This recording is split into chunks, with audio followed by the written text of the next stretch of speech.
What is going on, everyone, and welcome back to the channel. I hope you're all doing well. Now, today I've got for you some of the very best Am I the Jerk stories from Reddit of the past year. I've handpicked, I've gone through, I've hand-selected, I've chosen some insane stories that I really enjoyed over the last year in 2024. And I've compiled them into this one 3-hour-ish long episode for you to enjoy. So without further ado, let's get into it. Drop a like if you're going to enjoy it. Make sure to subscribe to my channel if you're new. And as always, get your comments in down below with every story. Is this person the jerk or not? Am I the jerk for not wanting my sister at my wedding since she is in a wheelchair and will take up all of the spotlight? My sister, who is 26, has been on and off out of hospital. I'm going to call her Anna. Anna got cancer when she was 15 and was able to beat it. Ever since, she's been having growths, and anytime one appears, we're worried about the cancer coming back. My issue is that she always makes these announcements that she needs to go to the doctors again at the worst times. At the beginning, I thought it was just bad timing, but it's happened so many times when I hit a milestone. My graduations, my birthdays, my engagement party. Anytime she makes an announcement she needs to go back to the hospital, my whole family will flock to her. I've had my birthday dinner turn into my relatives flocking to her for the whole night. I had a dinner party to announce my wedding date for my relatives. It was going so great and it was a fun time until Anna told Mum she needs to go back to the hospital. Soon, everyone forgot about the reason for the dinner party and it was quiet. My aunt even stepped in to do a prayer for Anna. Another event was taken over. I went low contact with her after that. She was invited to the wedding and it's in 2 weeks. I learned today that she is on and off in a wheelchair from my mum. She's gonna need to take it just in case for the wedding. I asked if the rest of the family was informed and she told me no. I told both my mum and Anna that they need to inform them. They told me they don't want to worry them and won't do that. I had enough and told them you need to tell them before my wedding. Again, a no. So I then informed them that Anna is no longer invited. This started a huge argument about how I'm a jerk, but my point is that I'm sick of her stealing the spotlight. That is what will happen if she rolls in with a wheelchair. Okay, not gonna lie, when I first read the title, I thought, goodness me, this person is very, very ableist. But in reality, I don't know. It's a tough one, but yeah, I agree with OP. And I feel like at this point, yeah, you should rescind your sister's invite. If she seemingly does this on purpose, and let's be honest, right? The coincidences here are far too frequent and it just seems to happen all the time, especially with you and your life, that yeah, it's really not a coincidence anymore. And yeah, you got to rescind that invite. I'm sorry. Like, I'm sure your sister has difficulties. I mean, having cancer at that early age is just unbelievably unlucky. And there's no doubt in my mind that she probably is still dealing with lots of issues and has, you know, unfortunately got a lot of illness. But I just don't think that can line up perfectly with everything going on in your life. And it does seem as if, yeah, she is taking the limelight away from you. She's probably going to do the same, or at least by being there in a wheelchair. Well, I don't know. That's harsh. I think she should be allowed to go, but I get your point as to why you don't want her there, because you know that it's going to take the limelight away from you on your big day. Thinking about it again though, it does seem very harsh. Just because she's coming in a wheelchair, is that like enough to say she can't come? I guess the point is that you're asking her to tell people in advance so they expect it and aren't suddenly like, oh my goodness me, what's happened to you? All the attention on her, as it often is, as we've seen from OP's examples. So yeah, tough one, but OP, yeah, I think I can say that you're not the jerk here. Now for our next post. Am I the jerk for ruining Christmas and being upset that the only gifts I got from my family were joke gifts? For some background, my family likes to play pranks with Christmas and birthday gifts. It's nothing new. I, a 21-year-old female, as well as my 5 siblings, who range from 29 to 37 years old, have all been pranked on our birthdays and on Christmas, and usually it's 1 or 2 gifts. This Christmas though, I was the only person to get all joke gifts. For example, I unwrapped a MacBook from my brother, but when I opened it, it was just some chocolate, which I don't eat, so I gave it away, and the MacBook was actually given to my sister inside a bag she wanted. Another gift was what I thought was a book that I put on my Christmas list, but was actually just the book cover put on a dictionary. When I asked my mum about the book, she told me she gave it to my sister-in-law. This went on with each present that my siblings or parents gave me. AirPods, just a charger block. Adapter, gift cards used that had $0 balance, a card with Monopoly money, and so on, totaling about 12 joke gifts. I realized I went out of my way to get everyone something they wanted or that they'd like, and I didn't get anything. At this point, I was bummed, so I went to the living room to watch TV with my boyfriend. At dinner, they were all talking about how much they loved their gifts, and when my dad asked why I hadn't said anything about mine, I said there wasn't much to say. Everyone but my boyfriend laughed, and my mum said it was no big deal as everyone else also got some joke gifts. I told her every gift I got was a joke gift, and that the ones they got were also then followed by real ones. My dad told me I needed to relax as I'm making a big deal about it, and I'd have next Christmas to get the stuff on my list. Not wanting to go back and forth, I told my boyfriend that I wanted to leave, and can we please spend the rest of Christmas break with his family, then go home. My family got mad and told me not to go and to just stay because it wasn't serious. I left and put my phone on Do Not Disturb during the drive, and by the time we got to my boyfriend's parents' house, I had several missed calls and texts from them, calling me names like ungrateful, sensitive, and childish. They said I ruined Christmas and made my parents upset because I left. The next day, I exchanged and opened gifts with my boyfriend and his family, and one of the gifts I'd gotten was the book I wanted. That's the book my mum pretended to give me. I posted it on my Instagram story, and not even 0 minutes after posting it, my sister sent a screenshot of my story to the family group chat, and they basically got mad at me for leaving, telling me I ruined Christmas over some presents. They told me I owe everyone, especially my parents, an apology, because my mum spent New Year's sad because of my actions. Now, I just want an outside party to tell me if I'm the jerk here. Am I in the wrong for being upset about the gifts and for leaving? After reading their messages and sitting on this for a few days, I now feel like maybe I was upset over nothing and I need to apologize to them. Okay, now this one is just clearly OP is not the jerk. Sorry, like that's not even up for debate. What sort of prank is this? I just don't get it. Like, it's not even funny. If you did it once with something small, yes, that would be funny. For example, I don't know if you have this in America or anywhere else in the world, but say you had, chocolate oranges, a very popular thing here in the UK, something that's synonymous with Christmas, kind of just a chocolate orange. That's what it says. It's not really orange, but it's like chocolatey orange, and it's lovely, and I love it. And it's a big part of Christmas, in my opinion. Funny joke here would be, put a tennis ball inside a chocolate orange wrapper and give it to somebody. And then that's a joke, and it's funny, it's lighthearted, and then give them a real chocolate orange after that. Don't fake give them a MacBook, fake give them the book they really want, fake give them AirPods, and then just not actually give them anything. How is that funny? Like, pranks have to be funny, surely.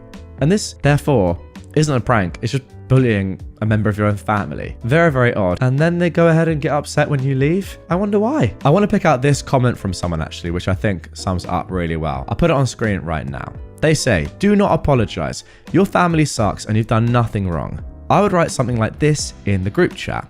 Happy New Year, guys. I understand that mum is sad that I left on Christmas, but you need to understand that you all made me sad on Christmas Day. I did not receive a single thoughtful gift from you guys. Not one.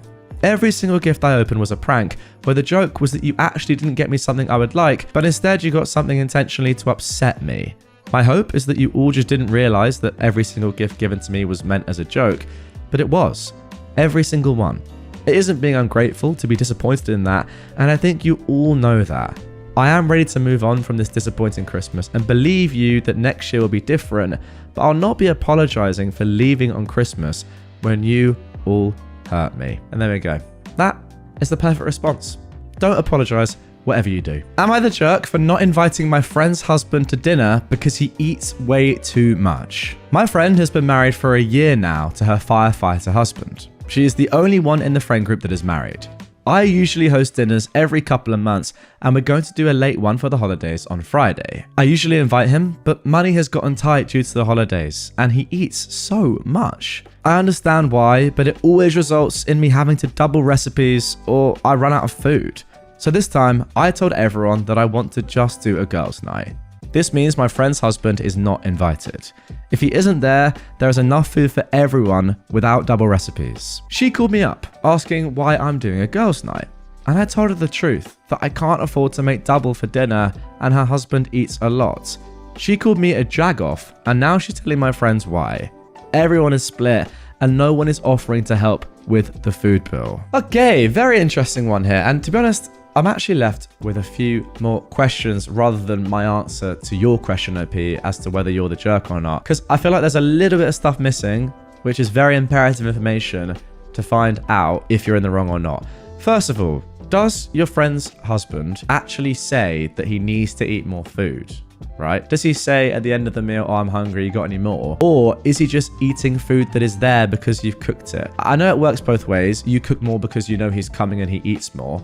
But if there wasn't the food there for him, would he not just be happy enough just to have the same amount as everyone else? And then, yeah, maybe he can have some more later or have a snack later or whatever, up to his own discretion. But is he actually explicitly saying to you, I need or want more food? I think that's a big point, because if he is, then I do think that, of course, makes him and your friend the jerk. Whereas if he isn't, then can't you just make the same amount of food that you would for anyone else? I don't know. Now, second point I need to say is, why does your friend care that much if it's a girls' night or not? I mean, I think that's a pretty reasonable thing to host. Having a girls' night is fine. I don't know why your friend would then call you and ask why your husband is not invited. Her husband isn't invited because it's a girls' night. That I found weird. Now, finally, I don't know about saying to her that you can't afford to make double for dinner and her husband eats a lot, because that is just rude. I know it's factual maybe in your head, but that is just rude and unnecessary. I think you could have said something else, or just said, it's a girls' night, I want to do a girls' night.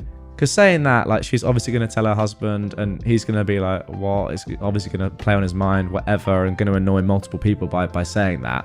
So I'm not sure you should have done that. So yeah, all of that combined leads me to get to a conclusion, which, to be honest, I can't quite get to. I feel like I need you guys to come in the comments down below on this one and help me out. What do you think? I mean, delving into it even deeper, no one's offering to help with the food bill. I think that's poor. If you've asked them. Because if you're the one that always hosts these nights, then, you know, people should help, or at least, you know, financially help in some way, whether they bring around drinks or flowers, I guess, or something. I don't know. It's up to your friend group, of course. But yeah, if you're making a lot of food and it's consistently you, then it would be nice for people to help out. I know it's not the done thing, but it would be nice. Overall, I would say that you're not the jerk, but you could have handled the situation better. And I think you just need to have a conversation, like a proper adult conversation with your friend and her husband to come to some sort of consensus, because there definitely is one there. You just need to find it. Am I the jerk for ordering food to go when my friend group wanted to split the check evenly? This has been an ongoing issue. I have a friends group that likes eating nicer food. Personally, for me, I'm fine getting something cheap on the menu. The issue is they always want to split the check. I've had the conversation so many times that I want to pay for what I ordered. It results in an argument where I have to bend or everyone is mad at me. I also make a lot more than my friends, so it always results in them basically calling me cheap. They don't get that I want to pay for my meal, and that is it. Anyways, we went out to eat yesterday and they all ordered things that were around $30. I got the house salad and my total was around $12. They told the server to split the bill and I didn't want to fight about it again. I asked the server to add onto the bill an entree and dessert for me to take home. This resulted in my bill going up into the 30s. So they asked what I was doing. I told them I'm getting more food. They got upset that I increased the price they needed to pay.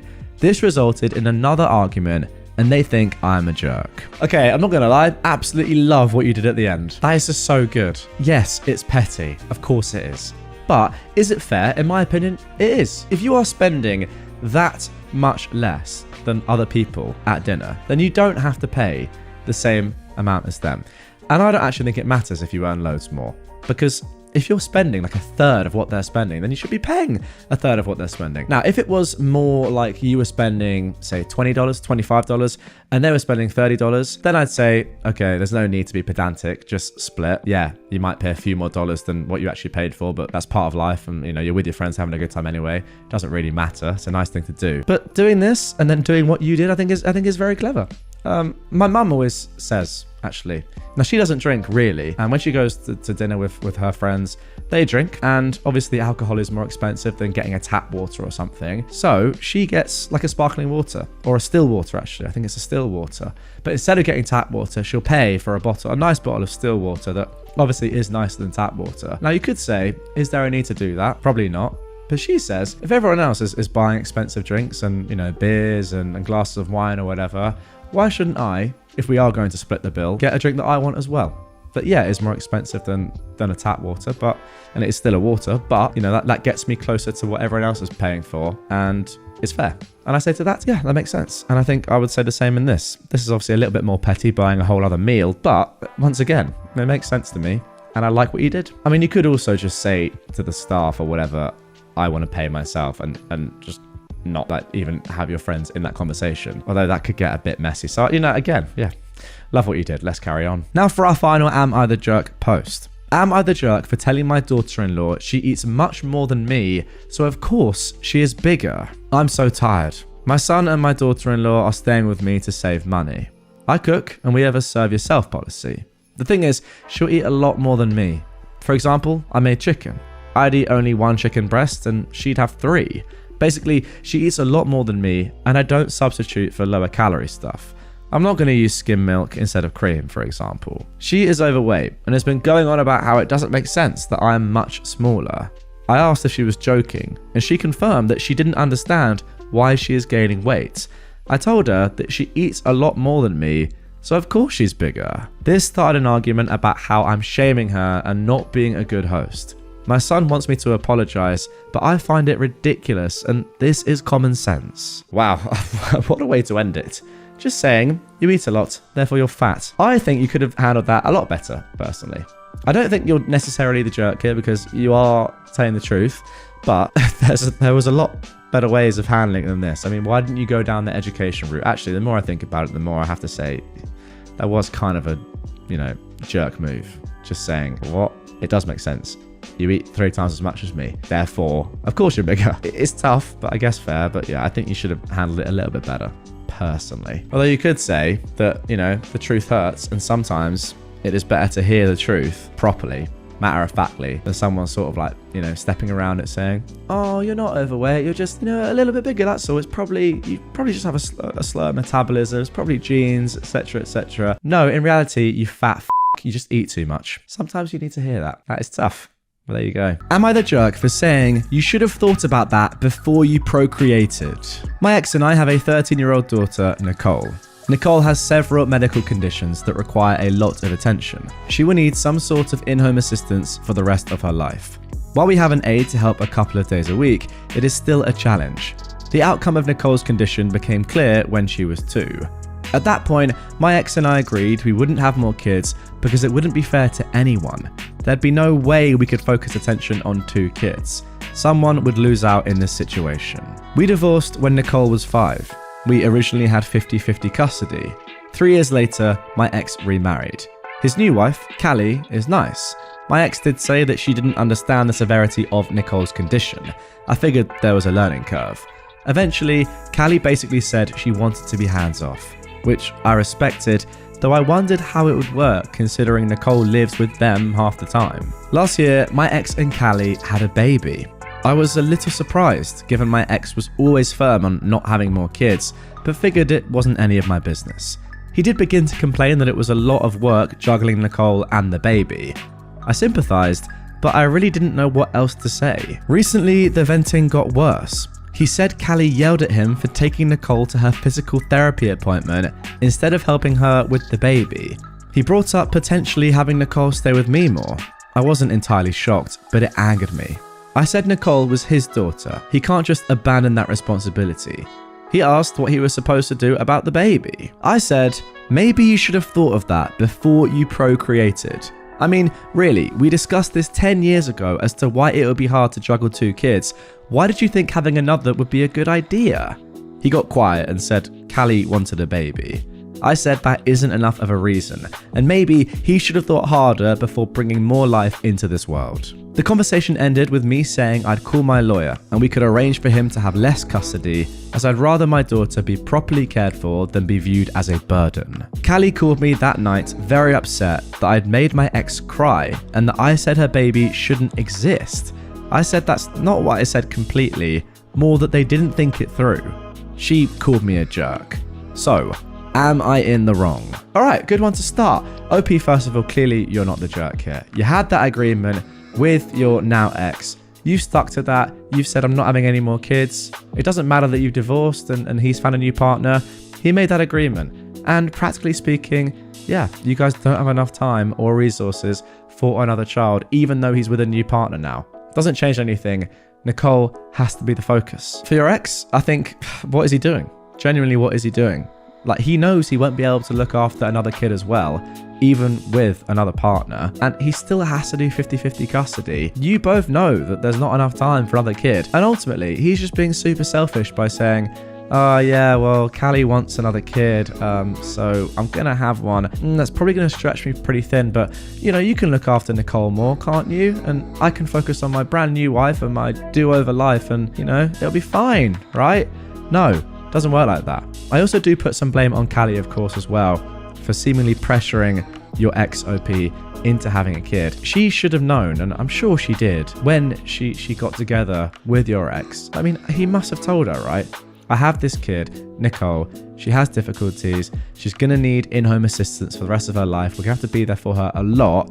I cannot have another child. Like, surely he said that. Maybe he didn't. Maybe I'm asking and expecting too much of your ex, OP. But he must have at least given Callie some indication. But yeah, I feel like they're just like, oh, we can kind of forget about Nicole now. No, it doesn't work like that.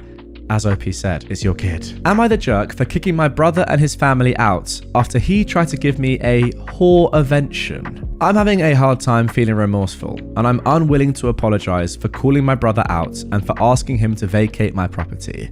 I've given him many chances to stop this behavior, and my brother won't stop shaming me for having been a stripper before I got my prestigious job.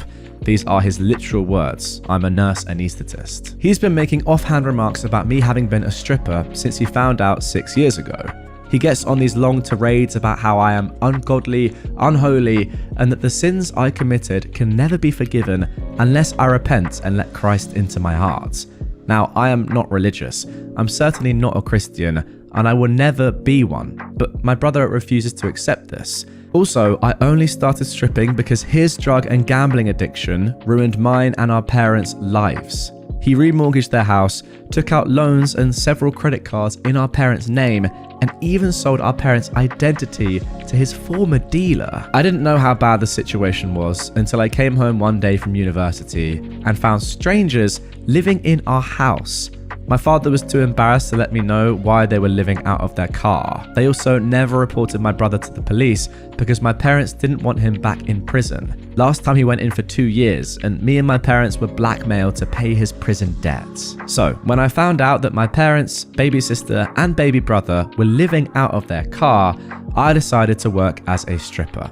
I made good money, and with that money, I was able to house my family, pay off my parents' debt, my brother's debt, and put my younger siblings through college and university. During that time, I also paid for his rehab, and he got his life together. Now he is happily married, employed, sober, and with a child on the way. FYI, I paid for his wife's IVF treatments. Last Sunday, our parents invited some people over for a big catered dinner. My brother and his wife thought this would be the perfect time to turn it into what he called a whorevention and embarrass me in front of all the guests. I completely lost it. I was so enraged that I spent most of the evening cussing him and my sister-in-law out. I reminded him that I would never have been a stripper if he hadn't tried to ruin us. On Monday, I drew up an eviction notice and sent it to him. I want to cut all ties with him and his family. I am truly done with him. Almost everyone is telling me I am right in being angry, but that it's terrible to kick him and his wife out when they are due to have their first child in 9 weeks. My parents are begging me to forgive him, and honestly, I feel like I have been, and I'm being reasonable. I've given them 90 days. I'm done being called the whore of Babylon and the downfall of mankind. Yeah, this is just horrible to read. I'm sorry, this is absolutely disgraceful. After all you've done, earning all that money, putting yourself in, and probably, I mean, to be fair, he didn't say if he liked it or not, but I imagine that a decent number of people who have worked in the industry are doing it for money rather than pleasure. Maybe I'm wrong there, maybe I'm assuming, but that's kind of what I think. You've put all that work in, you know, put kids through college, got your brother out of a unbelievable hole, yet it seems like he doesn't care at all now. He has no gratitude towards what you did and is actually throwing it back in your face. Oh, you made me all this money and helped pretty much save my life and let us have children by stripping, therefore you're a disgrace? Right, weird. It's very, very weird. To be honest, I wouldn't give him 90 days. I would just I'd get him gone immediately. Imagine that. You work so hard and give so much of your money away to somebody to help them so much, and they say this: cut ties, get him out, don't give him 90 days. Am I the jerk for not showing up for my birthday dinner at a nice restaurant, knowing everyone was waiting for me, and my parents had to pay a deposit for the table? I am a 16-year-old boy, and I'm the second oldest of 4. My older sister, who is 18, has Down syndrome and is medically complex with complex needs. She also has food allergies. My younger sister, who is 13, has a host of food allergies, and some of them are very serious, and she's also on the spectrum. Then we have my younger brother, who is 11. He has a lot of medical issues related to food and allergies that go along with it. We always try to make sure places are accessible for them, especially because my older sister is in a wheelchair. Well, sounds like you have some phenomenal genetics going on in your family, OP, is all I'll say. Anyway, this does mean I can be overlooked. It does mean making sacrifices or accepting that things will never be as far as it would be for a kid in a family with less extra or special needs. I'm used to not getting my favorite dishes, and I'm used to not getting my top pick for vacations because my parents don't think it's accessible enough or autism friendly enough. I'm used to my siblings never getting turned down for that stuff. After a while, it became something I expected. I was lucky that my maternal grandparents tried to make up for it when they could, and my best friend's family would also include me in their family for stuff like meals out. My favourite restaurant in our city is this Indian place. My favourite dish is their samosas. I never get to eat there with my parents and siblings, and we never get takeout from there because it's not deemed safe for all my siblings. Sometimes that stinks, especially when my parents proclaim they always get their kids' favourite food from their favourite restaurant for their birthdays each year. This year, my parents made a big deal over me turning 16, and they told me to pick my favourite place for us to have a family dinner for my birthday. A family dinner that included extended family. I told them my favourite place, and they told me that wouldn't work. I asked them if they wanted my favourite place or a place catered to my siblings. They asked me if I didn't want to cater to my siblings, and I said no. They asked where did I want to go. I said the Indian place. They gave me one of those looks and said they would give me more time to think. A couple of weeks after, they asked me where I wanted to eat for my birthday, and I told them my answer had not changed. They asked if I could really enjoy my birthday knowing it wasn't accessible and safe for my siblings to eat there, and I said yes, since it's meant to be my birthday, and they wanted me to say my favourite restaurant. They told me they would book the family favourite and went ahead and did that. The family favourite has nothing I actually like, I just tolerate it. They had everything planned, invited everyone, and when the evening came for the dinner, I just didn't go. My parents are furious with me. I had everything taken for a week, and they planned to continue the punishment in some way.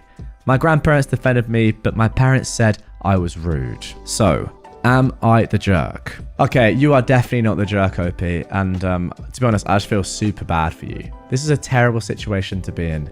Now, from your parents' perspective, I get it, it's tough. They obviously have children that need a lot more than you do, but that shouldn't mean that you just isolate a child completely and don't listen to them at all. The fact that you've said that you're barely ever allowed to go or just never go out to your favorite places or do your favorite things with your family, it has to be only with other people, is such a joke.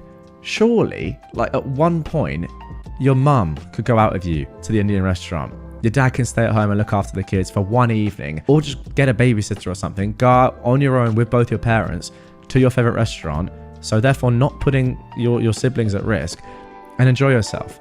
Now, with vacations, family vacations, I understand it a little bit more. Like, you do have to cater to all the children, and that is going to limit where you can go. I think you probably understand that as well, OP. But with going out for a meal for your birthday, I mean, have 2 meals.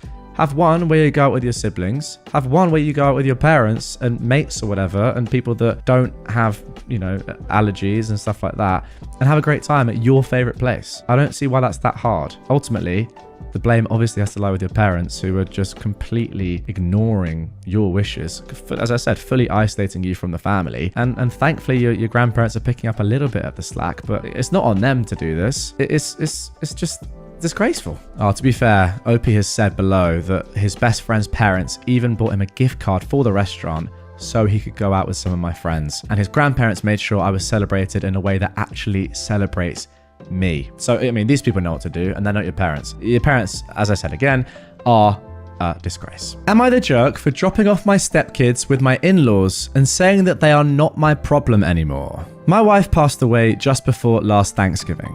It came out of nowhere, and I'm somewhat broken.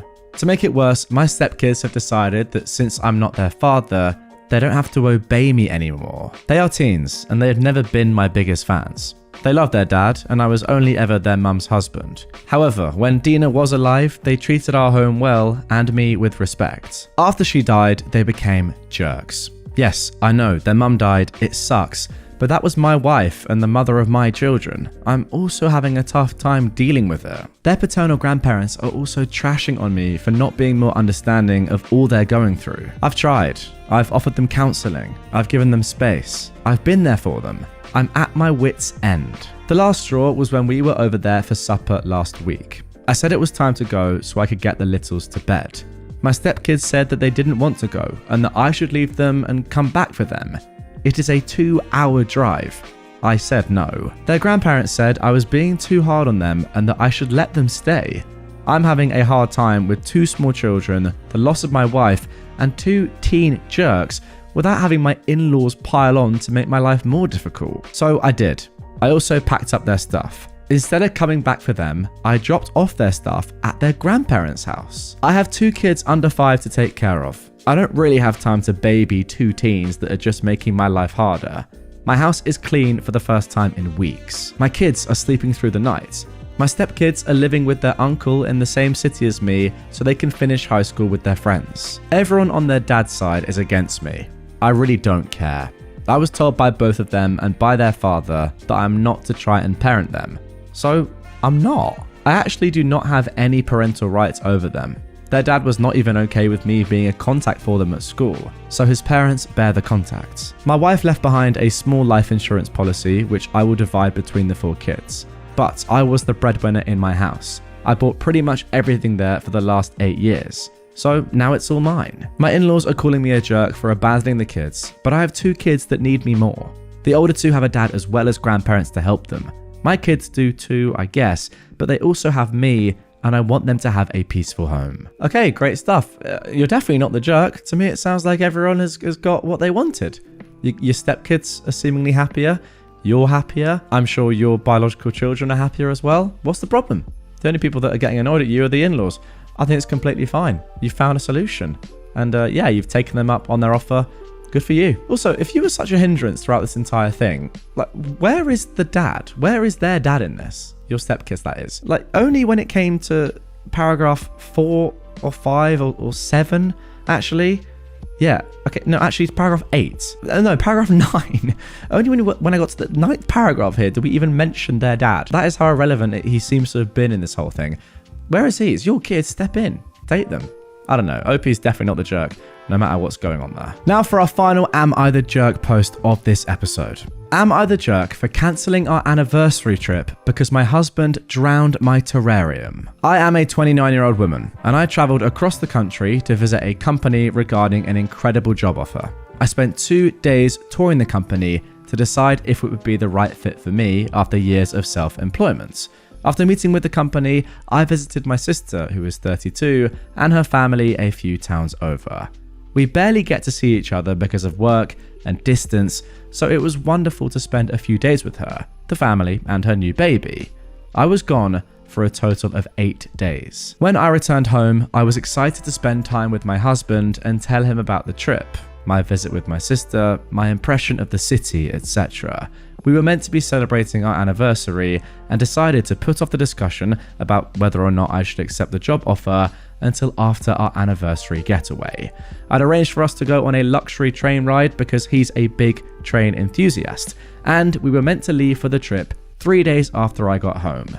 This is when the problem started. I have a very large closed bioactive terrarium, which I made with my mother 15 years ago.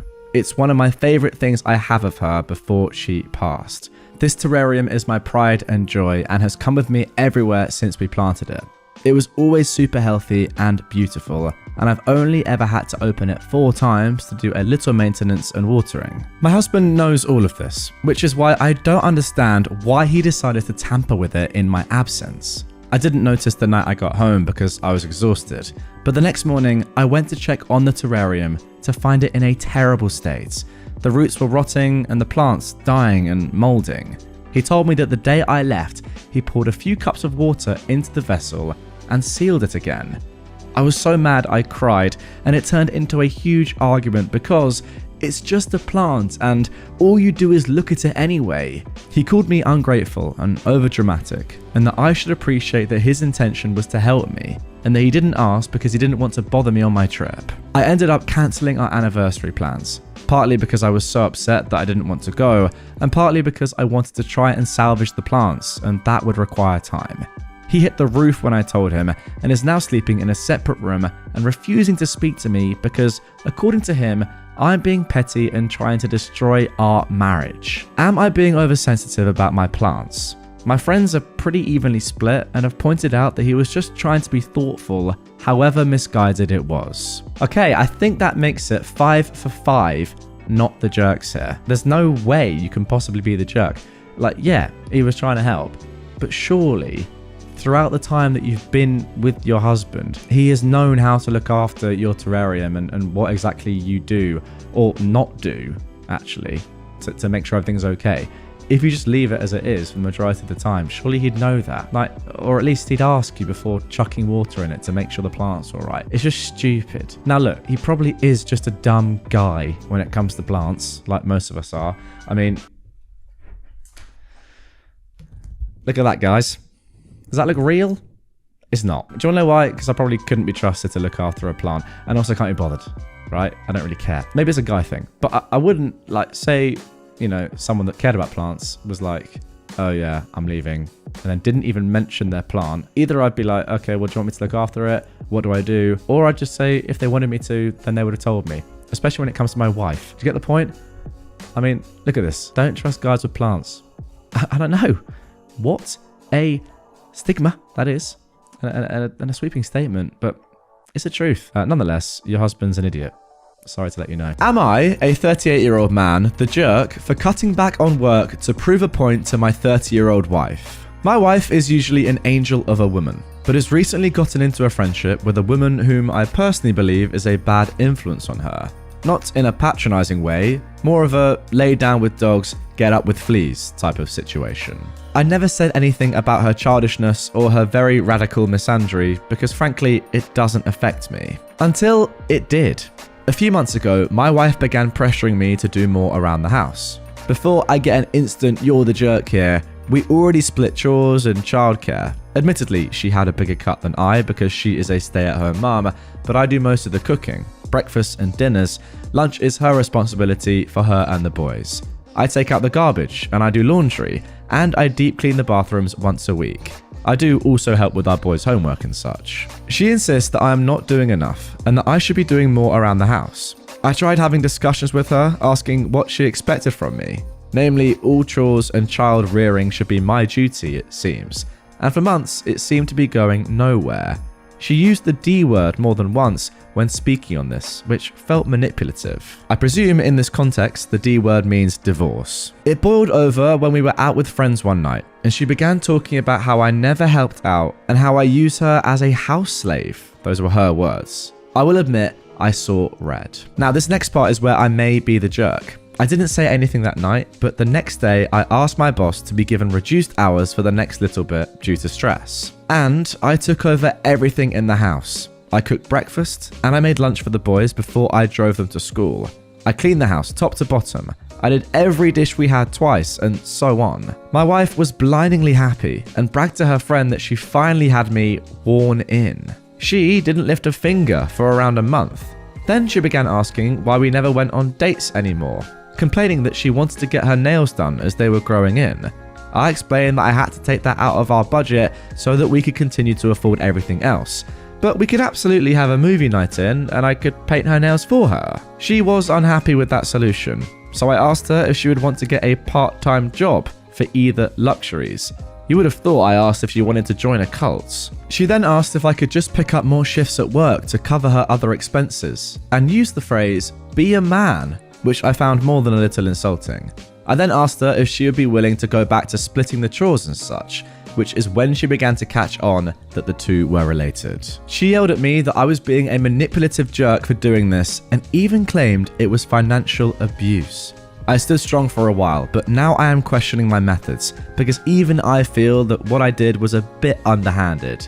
So, am I the jerk? Okay, so that is it for the first post. Now, before we get into my thoughts about that, first of all, I picked out some comments from other Redditors asking questions to OP. Someone said, "Why are you still with her when she treats you like that?" A very valid question, to be fair. OP replies, "I love her with everything I got. She is an excellent mother, and honestly, before she met this friend, we were both blissfully happy to the best of my knowledge." Someone else said, "How did she suddenly notice that she wasn't getting her nails done or going out on dates? Did you block the credit card from everything but the grocery store?" "No," OP replied. "For one, she has her own card, though we do only have one bank account. I set her nail and hair appointments because she hates making phone calls, and she asked why I didn't take her out anymore. She could have spent from the card without saying anything, I suppose, but upon budgeting, we would have been in trouble if over 300 was gone from a night out with friends." OP also added a little bit more information about his wife and their relationship, saying she had always wanted to be a stay-at-home mum before we got together. I try not to say this part because while her two boys are not mine biologically, they are my sons. But being a single mother was incredibly taxing for her because working in the public was too much. I had a bit of experience with being a single father myself. I have a son of my own, but I was looking to advance my career and was more than happy to take over the bills for a lessened load at home. Now, another Redditor actually said this below, which I don't agree with, but I thought I'd mention nonetheless. "So you're paying to raise another man's children?" OP said, "I do not like this comment. Those are my kids, no one else's, and regardless of what happens with their mother, I hope those boys know that." Just, I guess, confirming how much he loves those sons as we move forward in the story. A couple of other people also asked if things have changed since they first got together, and OP said, "I can tell you, but it may be a little bit mundane. When we first got married, she would give me shoulder and back massages every day after work and have my favorite music playing when I opened the door, even though she hates bluegrass. She would make me coffee while I was getting dressed. She made sure to pick up extra crunchy peanut butter from the store, even though I'm the only person who likes it. We'd have movie night twice a week with the kids and a date night to ourselves once a week. I have always had trouble sleeping, and I don't want to take pills for it, so she always had the bed ready for me, a heating pad already turned on, my pajamas on the bed. She would run her fingers through my hair until I fell asleep and would wake me up herself instead of the alarm because she knew it put me in a better mood. None of which I asked for. She is a good wife and wanted to because she knew that's what I liked, and she did it. She hasn't done a 180. Some of this is still true. At least it was until I cut down my hours. That was really when she stopped doing anything at all. And right now she's angry, so I'm on the couch, awake and regretful. Personally, I think she's stubborn. I don't think she even really wants it. She just wants to prove that I would do it if she asks. She has a troubled history with men, and that's why I tend to be forgiving when things do happen. And finally, someone asked, "A troubled history with men? What do you mean by that?" And OP said, "It's not something I'm comfortable talking about, but believe me when I say what happened was not her fault." Okay, so there we go for the first post. Now, there is an update coming, the first update, which was posted just 6 days later. But for now, my initial thoughts are that you are not the jerk, OP. I do feel like you're getting badly treated by your wife, and it's a shame that it's come to this point and things have clearly changed from when you first got together. I don't necessarily know if it's 100% to do with this new friendship of your wife's. Maybe it is, maybe it isn't. Ultimately, it's your wife's fault that things are happening like this and she's got to look at herself. But yeah, for now, that was the initial post. Let's get into the first update. Now, this is where this story takes a little bit of a turn for the worse, really, and I guess gets a bit more serious. The title of this is, "How do I explain to / help my sons to understand that their mother is going to rehab?" I have never been in a situation like this. I am a former addict myself, but I didn't have children then. Now guys, OP actually briefly mentioned in another post that his wife and he recently had a blowout argument where she admitted to using 2 substances for several months and has agreed to get checked into rehab, which they are currently setting up now. as in at the time this was posted. By the way, on April 26th, 2023. OP continues, how the heck do I bring this up to my sons without them being judgmental or hateful to their mother? Or worse, falling into the same mental space that I am in? I don't want to lie to them, which is what my wife wants, but I am failing to see an alternative that won't destroy them or the respect they have for their mother. I'm swimming blind here, and I've barely slept since this all came out. Any and all advice is appreciated. Thank you in advance. Well, to me, it seems as if things have dramatically got worse over just a week. I guess this did just come out of nowhere, probably for you, and your wife put this on you during an argument, or at least opened up to you during an argument is a better way of phrasing it. But wow, as you can see, things have taken a turn for the worse. First of all, let's have a look at what people are recommending in the comments down below. Someone said, I think it depends. What was she taking? Clonopin and Adipex that she was buying from her friend. I wonder if that is the same friend. She also admitted to having tried coke and several other prescription narcotics, but those were the only two she did often. And then someone actually asked, was this the friend that turned her onto radical misandry? And OP said yes, though it's come to light that it wasn't misandry she was being taught, but flagrant drug usage. I've told her that she has to go no contact with this friend or else she will be facing divorce along with everything else. And then finally, OP was asked how old the kids are. He said 9, 12, and 14. Right, let's get straight into the next update. This was posted just 4 days later on April the 30th, 2023. Titled, I yelled at my wife. I was driving my wife to the rehabilitation center we decided on. On the way, she was screaming at me about how she can't believe I'm humiliating her like this, explaining what was happening to the boys and making her message her dealer/friend that they would not be hanging out or using together anymore. About how she doesn't want to go and that I am a controlling monster and how threatening her with divorce and taking primary custody of the boys was too far and I was insane. And I just took it and took it and took it until I just couldn't. And I screamed at her. I screamed that the woman I met would have rather died than had a pillhead junkie around her sons, and how she disgusted me, and that I don't know if she knew how much I was considering leaving her, not because of the addiction, but the way she was freaking acting, like she hadn't brought drugs into our home. Around me, a former addict myself, and around our boys, that I'm beginning to hate her for doing that. That she was becoming exactly what she always cried about her mother being, and that she was lucky I was here to see it before what happened to her goddamn sons. It makes me sick to say, but watching it sink in just how far she had spiraled felt good. Watching her realize that her actions have consequences was nice. She yelled a few more times that I was an abusive jerk or whatever, but she was still crying, so I felt her heart wasn't in it. I plan on speaking to a lawyer. I don't want to divorce her, but I don't know how healthy our relationship could possibly be after this. I know yelling like that was wrong, but I don't feel bad. And that is the part that makes me think that maybe I shouldn't be married to her anymore. For her sake and my own. I don't know what else to do. I'm so angry that she detonated C4 in every bit of our life. Now, unbelievably, below this, in a comment, OP said this. I believe I'm going to have to divorce her, and it's wrecking me. I don't want to. I still love her, but I don't know if I trust myself around her, and also not to use myself. I've been closer to relapsing this week than I ever have been. Okay, so that is it for update 3, and I've got to say, although it's kind of crazy and you could argue potentially hypocritical, given that you were the one that was angry at her in the first place for using the D word, divorce, now you're saying that you're going to have to divorce her. Things have changed a lot. I mean, it doesn't even necessarily matter that you are an ex-addict. Obviously, that makes it worse, but still. If she is bringing drugs into your home with your 2 young sons, then I'm sorry, but that is obviously grounds for divorce. Now, yes, you on top of that being an addict and being close to relapsing yourself, you've got to protect yourself as well as your sons, but it's terribly sad, but yeah, you have to threaten her with divorce at this moment. If things don't change, as you said, she's going to become like her mother, and your children are going to have a very, very tough time. Ultimately, she's got to go to rehab, sort herself out, and yeah, hopefully you can move on from this. But saying you're going to have to divorce her if she doesn't change, I think that's completely fair. Okay, so now moving on to the next update. This is update 3 now, posted on May the 12th. That is 3 weeks roughly from the first post. She was cheating. Right, before you read this, OP says, please know this is a vent post. I normally would never be like this, but I am beyond okay and need to get this poison out of my head before I go anywhere else with it. She was freaking cheating.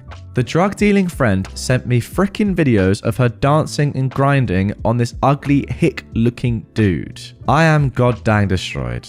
The boys are staying with my mother for a few days and I'm taking the next week off work. I am so done.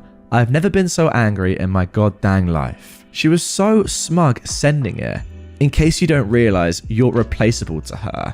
Well, the free ride stops here. I hope she can get on Medicaid for her Suboxone, LMFAO. I am done. I saved the video immediately and I'm going to see a lawyer ASAP. I can't tell anyone yet because I want to do this right. I mean, guys, imagine your wife's friend who has taken her down a terrible path is sending you videos of her cheating. Oh my goodness. Now, thankfully, my parents insisted on a prenup with what I at the time thought was an inhumane cheating clause. Never been cheated on before, and I feel like tearing my goddamn hair out. I genuinely never thought she would turn out to be such a scummy POS. I cannot handle this. I'm not physically able to handle this. I haven't been able to keep food down, and I drank for the first time in over a decade last night. Then I woke up and had to pour the rest down the drain because I'm about to spiral, and my boys don't need both mum and dad in rehab right now. I'm so close to losing my goddamn mind. Also, believe what you want, but stop sending me private messages about how I should take down the posts or that posting about my personal relationship with my wife is wrong.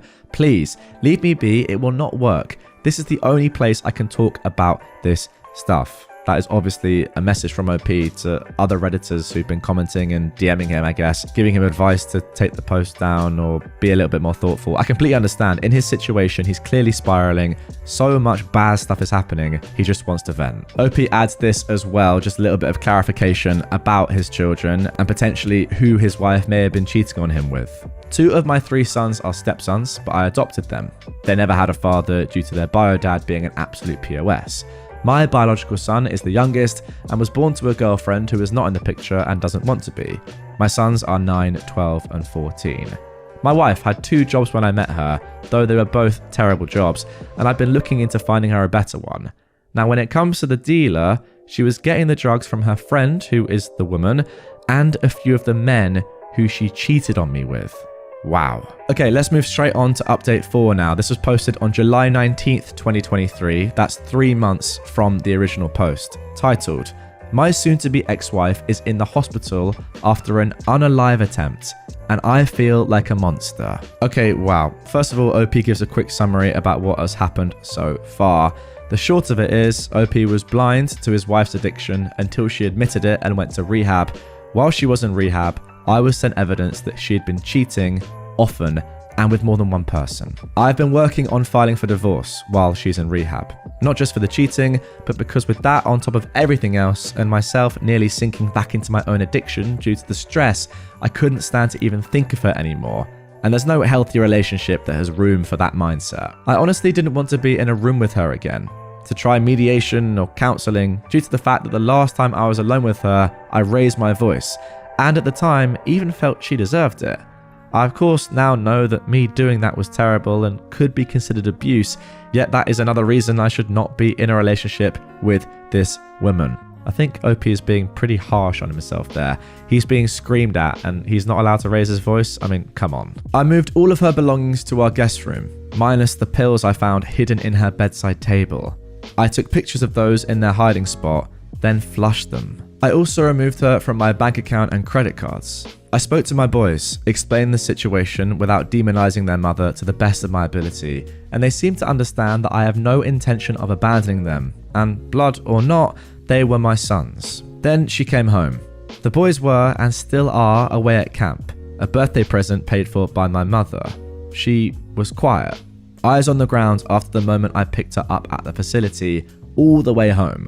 Once we got home, I led her to the guest room silently, and she didn't take it well, crying before she could even take the first step. Throughout the next couple of weeks, I let her get settled, and though I stayed carefully neutral, I know she could tell something was coming, but I wanted to do it as fairly as possible, and I tried to let her get used to being out before I said anything, as that was one thing I myself hated about when I left rehab. Everything was flying at me so fast, I didn't have time to breathe.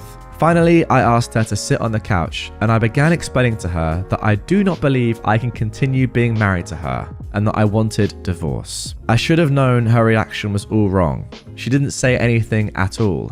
She only nodded and cried quietly as I spoke. I explained that I did not intend to hurt her, but I could not be married to her anymore, and that maybe both of us should focus on being the best parents we can be. I told her I had no intentions of kicking her out, and that because of our prenup, the divorce should be cut and dry, and she should be safe to begin looking for employment now. And once she has a job, I will help her find an apartment. At this, she stood and walked to her room.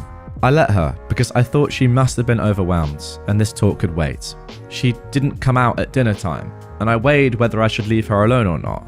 Eventually, I decided to knock on the door and ask if she was hungry. Long story short, she had smuggled pills into my house somehow, or she had a stash I was unaware of, and had an overdose, and was dead for several minutes in the ambulance, and she's in a medically induced coma because the doctors aren't sure exactly how much damage she's done to her brain from what they've said. I feel like an absolute monster, like I am the scum of the earth, like I should have just said nothing, like I should have just dealt with it.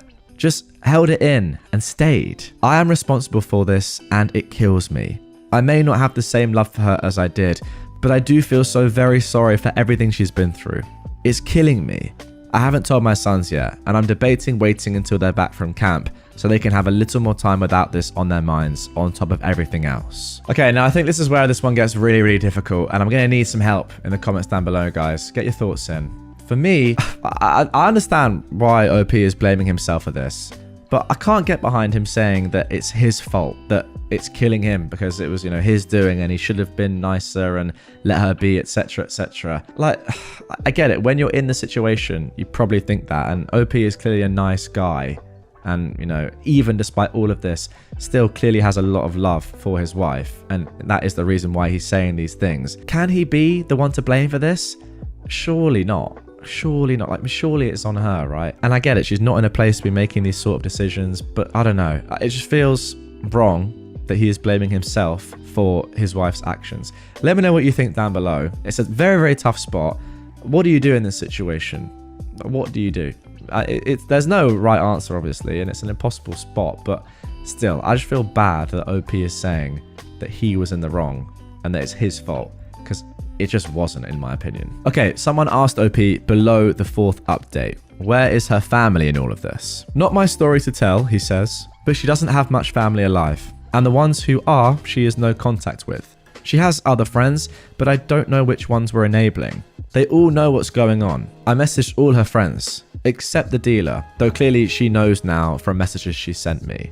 She hasn't shown up to the hospital though, possibly because she thinks I would throw her out, which I would be tempted to do, to be entirely honest. A couple of her other friends visit all the time. Yes, she's no contact with her mother, ironically because of her mother's addiction and bad treatment of her. The rest constantly insisted she should see her mother, and 2 times even took her boys to her mother's house without her permission. Now, somebody asked why he chose to say to her at that moment that he wanted a divorce. I wanted to do it while she was in rehab, but my therapist told me to reconsider, so I did. I was so angry when I found out about the cheating that I wanted to take her belongings to her dealer's house and leave them there, but I knew that was wrong. I knew that once my anger wore off, I would regret it. So now all I want is to get the divorce started and over with as soon as possible so that I can begin trying to pick up the pieces and move on with my life. On top of that, I didn't want to lead her on. I could tell that she knew something was coming because I can't even stand her touching me anymore.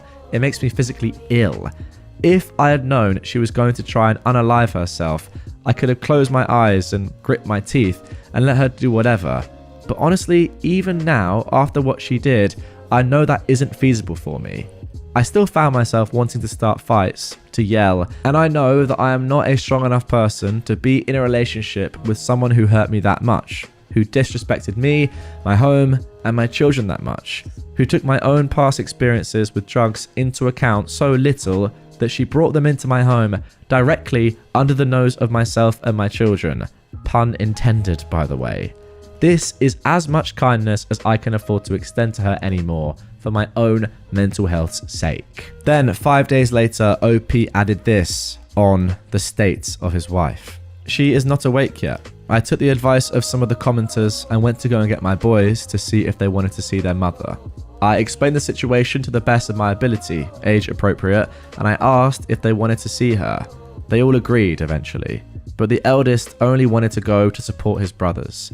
I'm concerned about the anger he is building towards his mother, and I do intend to talk to him about it, but I also don't want to tell him how to feel or tell him that his feelings are bad and wrong.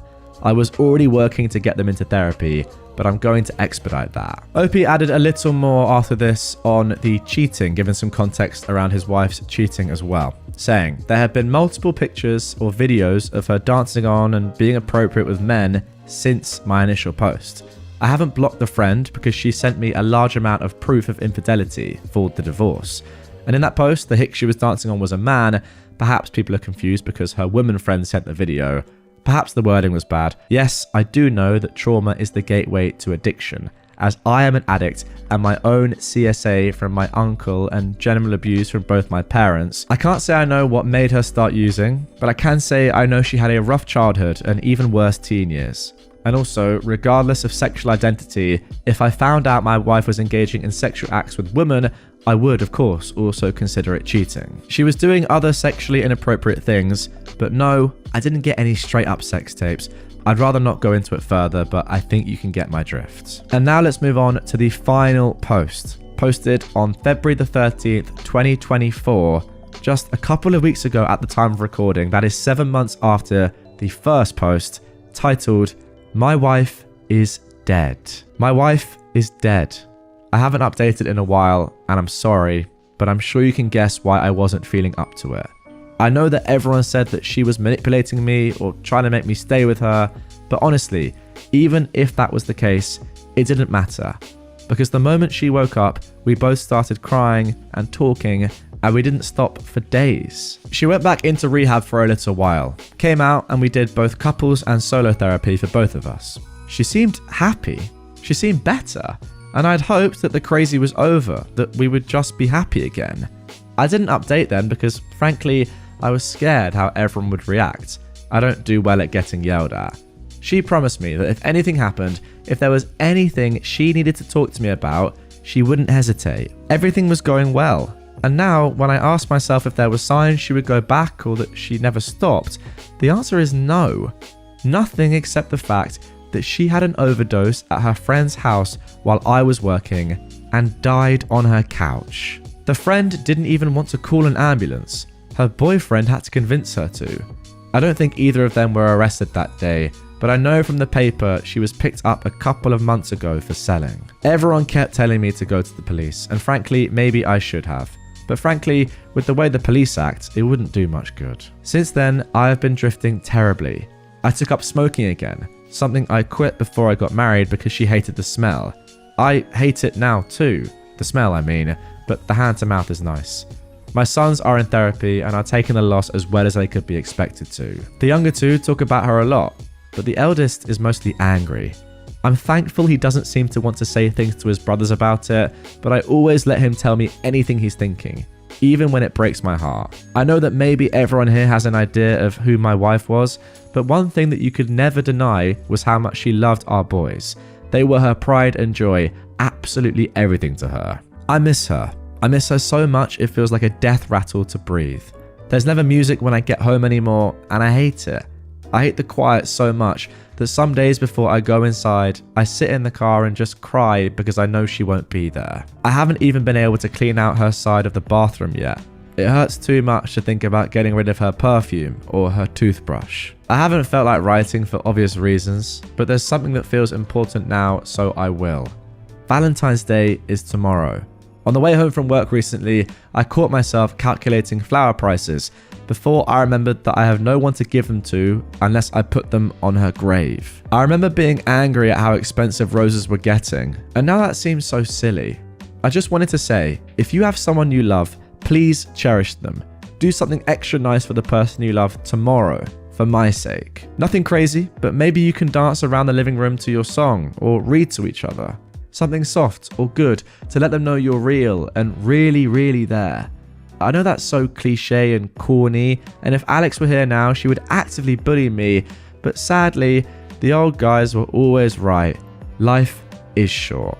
Isn't that a kick in the butt? Wow, what a truly tragic ending to this one. To be honest, I did not expect that. I could kind of gauge from OP's tone that there was a decent chance that she woke up from the induced coma, but coming back out, seemingly forging some sort of relationship once again with OP, at least having an amicable one. I mean, who knows if they were still going to get divorced or whatever. I'm sure they were, but, you know, on speaking terms, seemingly getting along. And then this, just brutal, absolutely brutal. Before this episode ends entirely, we do have some further thoughts to get to from OP to sort of, I guess, round this whole story off. But I've just got to say, it's just wow, absolutely shocking. It's just crazy. And yeah, I agree with what OP said. Life is short. Brutal, man. I guess the one thing that we have to do, all of us, me included, and you guys listening and watching right now, is do what OP said. Do something extra nice for the person you love tomorrow for OP's sake. I'm going to do it, man. I'm going to try. Because, yeah, it makes you think, doesn't it? Just like that, everything could be over. Absolutely heartbreaking. Somebody commented below this post, how about trying widow support on Reddit? OP said, I might. Honestly, thank you. Any kind of emotional support right now is going to be welcome. It's hard for me to be emotional around my boys because I hate to make them feel like they're ever in a position where they need to take care of me. The poor kids have been through enough without me losing it. But I've been such a mess that they've just caught me crying in my car more often than I'd like. Not to imply that I refuse to cry around them at all, just I hate them seeing exactly how much of a wreck I am. Someone else asked, are you in therapy? OP says they are, but it's a long process, especially considering I'm a former addict myself. The entire situation has aged me a decade in a year. Back to the crying, another editor said, as someone whose dad went through similar stuff, cry in front of them. It's okay. I can try, OP says. It just always makes me feel so guilty. I know I shouldn't, but I always just think to myself, what are you doing? You're meant to be taking care of them, not the other way around. I hate to think that they ever feel the need to walk on eggshells around me because I'm too much of a wreck to handle something. And I know that's a bad answer, but it's true. It just always comes around to the fact that those are my boys and I am their dad. I am supposed to be stronger than this for them. And I don't mean to imply that crying is weak or wrong. I just don't know how to turn it's okay to cry into it's okay for me to cry in my head. Then of course, I mostly mean now, after everything. At the funeral, there was no helping it. And for the first few days after that, I was such a mess. My parents came to stay with us because they were concerned I wasn't sleeping. That commenter replied, yeah, you can't help your feelings. But I'm sure your little dude has feelings. And when he sees you not exhibiting those same feelings, he may think that those feelings are wrong, but that could be my own baggage. Do what you need to for yourself, my dude. But that just stood out to me. OP replied, thank you, genuinely. I will keep that in mind. I hadn't fully considered that, if I'm being honest, but I can work on it. Now, to round off this story fully and conclude things, I'm just going to read a little bit more from OP that he left in the comments down below. Not defending her is so hard for me, but that was the first thing my therapist told me when I asked about my sons, that defending her to them wasn't going to help, and that all I could do was let them talk. My eldest is the only one who really rages about it, but the younger two will eventually, I'm sure. I am also angry in this helpless kind of way that hurts so bad I can't stand to think about it, because if she had just talked to me, I could have helped her, and she would still be here. I am a former addict myself, and I know I made so many mistakes with my wife, but I swear it was like everything was so good again. We slept in the same bed again and had dates. Oh my goodness me, I didn't realize that. Everything in my mind just wants to scream and beg to know why she would do this, and I can't. Wow. So you guys were romantically seeing each other again. Oh, that makes it even more brutal. I can't believe that. I hate it so much, OP continues, because I tried so very hard not to love her anymore when she was alive, and it didn't work then. I don't see myself doing any better now that she's gone, and it hurts even worse because when other people are mad or say negative things, I still want to defend her, to explain every little reason she had and why it wasn't all her fault. But in the end, it doesn't even matter if I do because she's gone. She won't be here to reap the benefits of that defense or even to care that I changed minds. She won't be here to be respected or disrespected.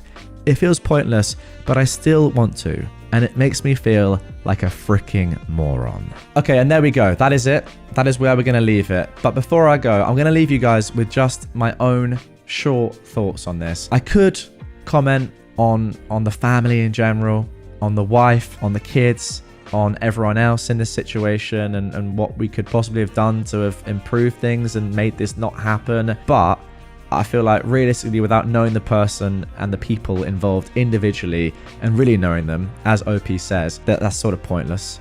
So all I'll say is this. To OP, who I feel like I do know a little bit from just the general writing, your thoughts, how you've conveyed, what's happened and your own personal opinions and actions throughout this, I will say, I think it's terribly sad that you feel like any of this is your fault, because objectively speaking, it isn't your fault. Even if you weren't involved in the situation, you could argue that this was always going to happen. And I know that's a pretty tough thing to think about, but let's be realistic. Like, she was in a lot of trouble, and ultimately, you were the one that was actually helping her for a lot of this time. That is a fact. Now, the fact that you feel like you are to blame for any of this is just ultimately really sad when you were probably the person that was really helping her the most. I don't know what you guys think about this, but that is my main takeaway from this.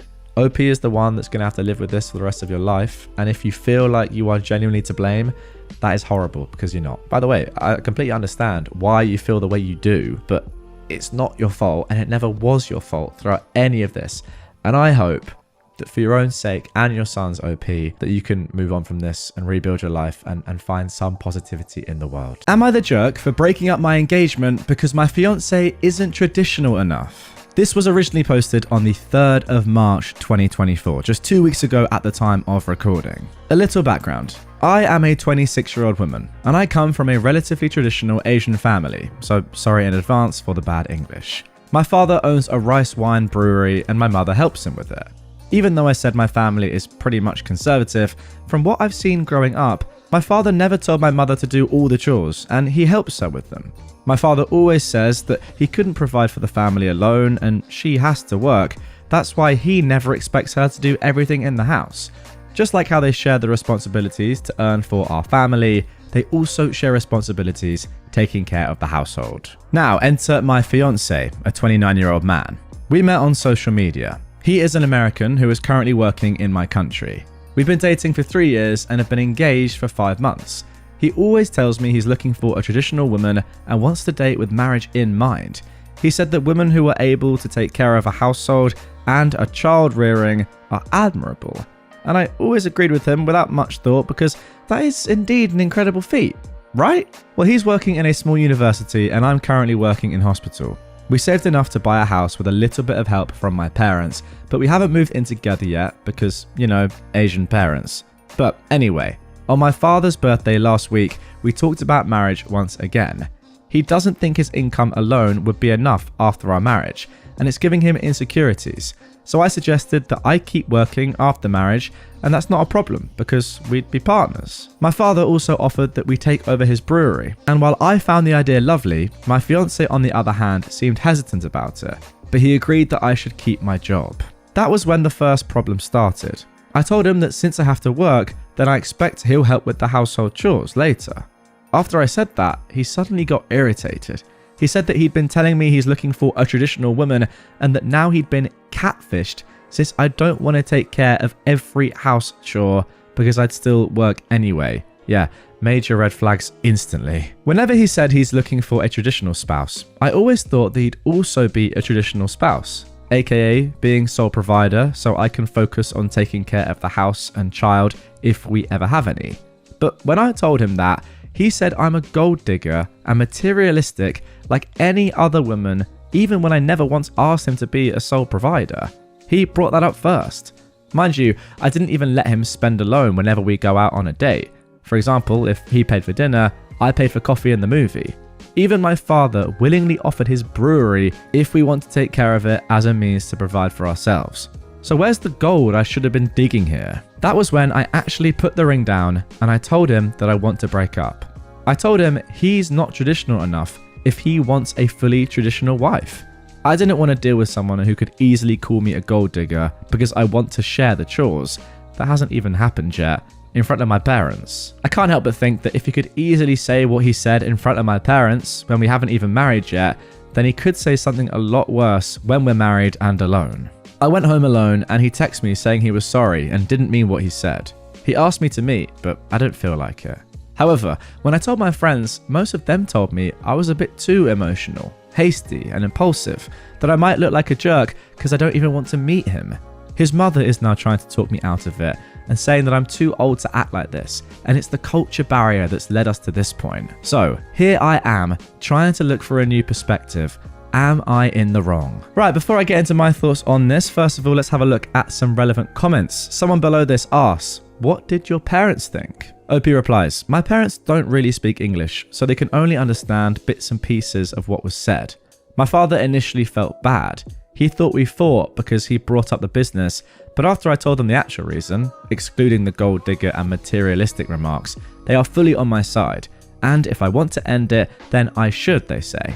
But they think that I should at least meet him once to end our relationship properly. Someone else said, be careful when you break up with him and bring someone along. Alright, thanks for your advice. My parents are coming and my father said he's not going to let me meet him alone. Thank you once again. Alright, from my perspective, there's no way on earth that OP can even be close to being the jerk here, right? It's just ridiculous. To be honest, it's barely even worth me commenting on. The comments summed it up well, and your fiance is clearly just a walking red flag, as I mentioned during reading that. I mean, what is he even doing? He wants a traditional partner, but he's not willing to pull his side of the deal. Also, what tradition even is this anymore? I don't even know. It's a bit of a weird dynamic, but you know what? If that's what he wants and he's not willing to do his half of it, then he obviously doesn't deserve it. Now, good news. We have an update. 9 days later, on March the 12th, we got this. First of all, I want to thank everyone who kindly replied and messaged me over the past week. I'm truly grateful for all the encouragement that I received. It really warms my heart in the midst of all of this mess. I want to admit that I too ignored quite a number of red flags that he displayed in the past few years, brushing them off as differences in our culture and upbringing. I thought I was being open-minded and accommodating, not knowing that I should have opened a deeper conversation regarding what I wanted to if I was to deepen our relationship. Many people kindly gave me praise in my previous post, but I actually feel rather undeserving to receive that because I also did so many stupid things that got me here. Okay, so now on to the real update. Last night I had dinner with him alongside my father after much thought and input I received from Redditors, friends and family. Long story short, he still didn't want to end our relationship. He actually apologized, saying he misspoke and wanted to fix his mistake. He said it was because he was too comfortable with me since I'm not a confrontational person, and I did help quite a lot with his chores, bringing side dishes, helping clean up his plates every now and then, etc. So he thought that I'll always be accommodating to what he wants. I also apologized, saying that I've never really brought this kind of topic up seriously, and I've never made sure we're on the same page whenever we did discuss this type of topic. He agreed that I should have told him before because that way it would never have got to this point, and then he kept bringing up my bad communication. I know it's my fault too, but it didn't feel good at all hearing that from him. Yeah, I mean, that's the definition of gaslighting there. You've like semi-apologized even though you didn't need to, and he has just jumped on that. He is taking that and he's using every last inch. Even if he'd admitted his faults and never spoke badly to me before, except for that one time, I still can't shake off my distrust of him. I don't know why, but what happened last week is like an instant feeling of repulsion. So I returned the ring he gave, and I told him I'll return more than half of the amount that we used to buy our house. He initially refused the money, saying he wants to keep trying to win back my trust and me to keep in contact with him. But this morning he said I can transfer it because marriage is not really happening now, and he tried to prevent me from selling the house and also isn't telling our mutual friends that marriage is off the table. So I've just updated almost all of my group chats that now I'm single, and I'm here to tell everyone I'm single because my now ex-fiance has a red flag that is so big China would be crying with envy. I feel like a jerk, to be honest, because it seems like my feelings for him were that shallow all along, but maybe reality hasn't hit me yet, but that's that. Okay, that is the end of the post. Let's jump into some comments. Somebody said, you absolutely did the right thing. What does your dad think? And I personally couldn't agree more. My dad is a typical Japanese father, so we don't talk a lot since I've grown up, but he's supporting my decision to cancel the engagement. He doesn't say much, but he actually looks quite happy since he hasn't been into it for quite a while now. Thank you for the kind words. I hope you and everyone around you is always kind like you are to me now. It certainly makes me feel better. Now, someone else was a little bit more scathing. Now, let me know in the comments if you agree with this, but they said, you need to go to intense therapy so it doesn't happen again. You apologized to a man for not being his maid. Objectively, yeah, I guess OP kind of did, but I think this is a little bit too harsh. OP replied, thank you for the response. I didn't apologize for not wanting to be someone's maid, but for not being open and talking about what I want and expect in our relationship. I read in the comments of my previous post that many people pointed out that the conversation with this topic should have happened long before, and I do agree with that, and that is why I apologize. However, I will also keep working on myself, so thank you for your suggestion. I'll keep it in mind. Wow, what a polite way to kind of repel that question. Someone said you need to go to intense therapy so it doesn't happen again, and OP just says, yeah, I'm not going to do that, but thanks for your suggestion. So what happened to the house, someone asked. Did you go 50-50? Why does he get more? We went 45-45 and my father added the extra 10%. My father was the one who offered to give him 50% of the shares as an extra layer of protection. Now he can't complain and has no reason to contact me or my family. To catch a sea bream with shrimp, he said. Okay, so that is the first post done of this episode. Well, I say done because before we move on to the second story, I do just want to mention and bring up a couple of other comments that I've seen in the comments down below that I think are very, very interesting. Maybe along the lines perhaps of what a few of you guys might be thinking as well. A little bit like the other comment we saw, where people are saying that OP was just way too naive, and actually it was her fault that she landed herself in this situation, and she could have just dealt with this and brought it up a lot longer ago than she actually did. So someone in the comments down below actually called OP and her family spineless. But OP said this, if you don't mind, I don't have a problem with you insulting me, but do not attempt to do that to my family. Not everything can be resolved by only being tough and formidable. I don't think it's stupid knowing when to be firm and then how we compromise for our final decision to avoid future problems. But I do think it's naive when one doesn't even consider that there are other ways to solve a problem other than butting heads and fighting. Stupid when they don't even try to understand the logic behind others' problem-solving method. Yeah, very fair, and I agree. She also continued to another similar scathing response, saying that that is your prerogative right to insult us, but it's also within my prerogative right to ask you to stop. This kind of exchange is called conversation in Japan. I don't know what it's called in your country. Is that another cultural difference? If someone's uncomfortable, they should suck it up or don't go and talk in the first place? Excellent. My apologies for being so ignorant. Giving him more money than he deserved guaranteed me an excuse for cutting contact completely. I've compromised my decision. Social circles run differently here because breaking up an engagement or a divorce will always be a hot topic, and sometimes it affects you on an institutional level. Sometimes it'll affect your career even more when you're a woman. Yes, there are some cases where people get fired because they got divorced because it will reflect badly on the company's image. Wow, now remember guys, this is happening in Japan as OP just revealed. Sometimes some companies go as far as giving paid leave and vacation to mend their employees' married life. I'm not breaking up, I'm cancelling an engagement. It weighs differently. You are naive to think that every society works like yours and your value is applicable to every part of the world without considering their societal circumstances. I'm not excusing it, but I'm not someone so important that I can change them overnight, nor do I want to sacrifice my family and my own reputation. I'm not delusional enough to think I'm the main character. If that's still spineless to you, then sure. I hope you do as well as him navigating your life here. Well, damn, OP just ate, that's for sure. Wow, what a way to just destroy a hater on Reddit. Fair play, I need to take a leaf out of her book. That was emphatic. I mean, it's obvious, but she is completely right. It is a societal difference. You know, she mentioned throughout it's a different country where this is happening, and you can tell. But I don't think she wanted to actually reveal that it was in Japan, but she did reveal it was Japan in the comments down below. And I think we all know how society and culture is completely different in Japan than in the Western world. I mean, who knows? Maybe one of you watching right now is from Japan, or at least is living in Japan. Let us know in the comments down below. How is life different, especially in regards to relationships? Because yeah, the context provided by OP there gives a lot more reasoning and makes me think, or makes me understand, I guess, how she acted a lot more than if this had happened in the Western world, I think. Even still, I think she acted fine the whole time, to be fair.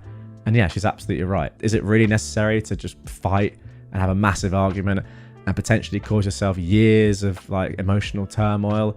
Or can you just sacrifice a little bit of money in the short term and then just be done with a relationship that you don't want to be in? That is obviously the better option. So yes, get your comments in down below. But that is going to do it for the first story. However, before we move on to story 2 in this video, I've got a little announcement for you. Well, I say announcement. I mentioned it in yesterday's episode, but I want to keep it on the down low. I don't want a lot of people knowing.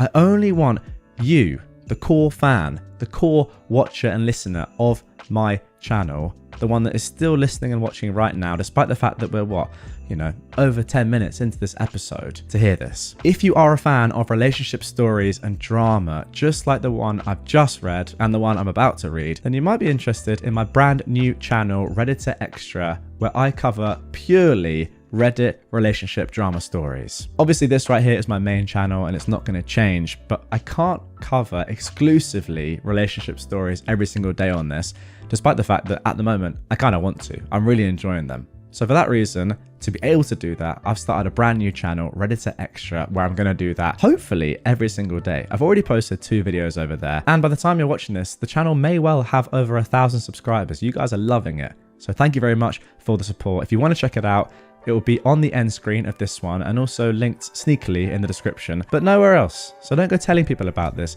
I only want this to be for the core viewers, you listening to this right now. All right, let's get into story 2 and don't tell anyone I said that. Am I the jerk for being truthful and admitting that I find my wife unattractive after her surgery? This was originally posted on the 9th of March 2024. My wife had plastic surgery recently.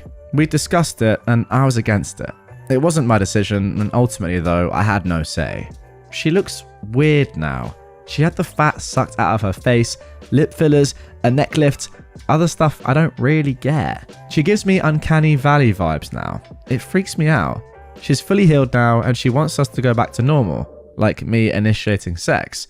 I have done so, but not as much as I used to.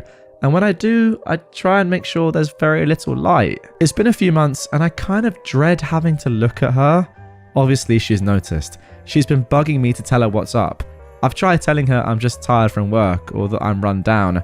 Really anything except for the truth. She broke down and asked me if I was having an affair. I said that I wasn't.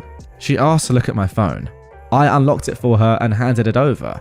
I wasn't worried about her finding anything because there's nothing to find.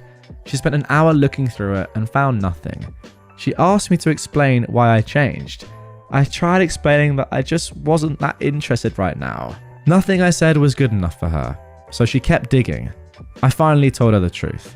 I wasn't harsh or brutally honest. I just told her that her new face wasn't something I found attractive and that I was turned off. She asked if that's why I turn off all the lights now, and I said yes. She started crying and said that she needed time alone. She went to stay with her sister. I've been called every name in the book since this happened. Her sister said I'm a piece of trash for insulting my wife's looks. Her friends all think I'm the jerk. I tried not to say anything. I can't force myself to find her attractive. I still love her, but her face is just weird now. She looks like the blue alien from the Fifth Element. Now, I have no idea what the blue alien from the Fifth Element is, so here's a picture. Oh my gosh. I mean, this is one of those times where if you are listening to this on a podcast platform, you should probably head over to YouTube. Or, to be fair, just look up Blue Alien from Fifth Element yourself. Yeah, I wouldn't really want that as a wife, but I do kind of get where OP is probably coming from. Right, let's get into some comments. OP has actually added that she isn't hideous, she just doesn't look like herself anymore. Remember when the girl from Dirty Dancing got a nose job and no one recognized her? Someone asked her, do you love her because of her looks or who she is? And OP says that love and sexual attraction are 2 different things. I do think that is completely fair, to be honest. You can still love someone, but be less sexually attracted to them after they do this to themselves. I kind of get it. Someone else commented, how was getting these surgeries discussed? And what did she say when you protested? She said she wanted to get this stuff done. I said I'd prefer it if she didn't. I pulled up pictures of celebrities before and after and showed her how weird they look. Meg Ryan, the girl from Glee, the girl from Lip Sync Battle, she said that she'd feel better about herself if she got it. We talked and argued about it for a year before she did it.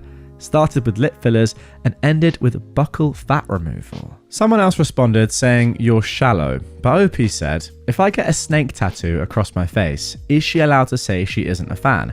Great point, and I wouldn't for 1 second say that OP is being shallow here. Someone else asked about money and age. We are both in our mid-30s. Her mum gave her the money as a gift. OP finally says that ultimately he has not stopped loving his wife, he's just not attracted to her face. Now, the person who's compiled all of this stuff and posted it on r/best of Redditor updates, where of course the majority of these stories are posted, if you didn't know that, that is where I find them, on Reddit, has said that OP has responded to a lot of comments.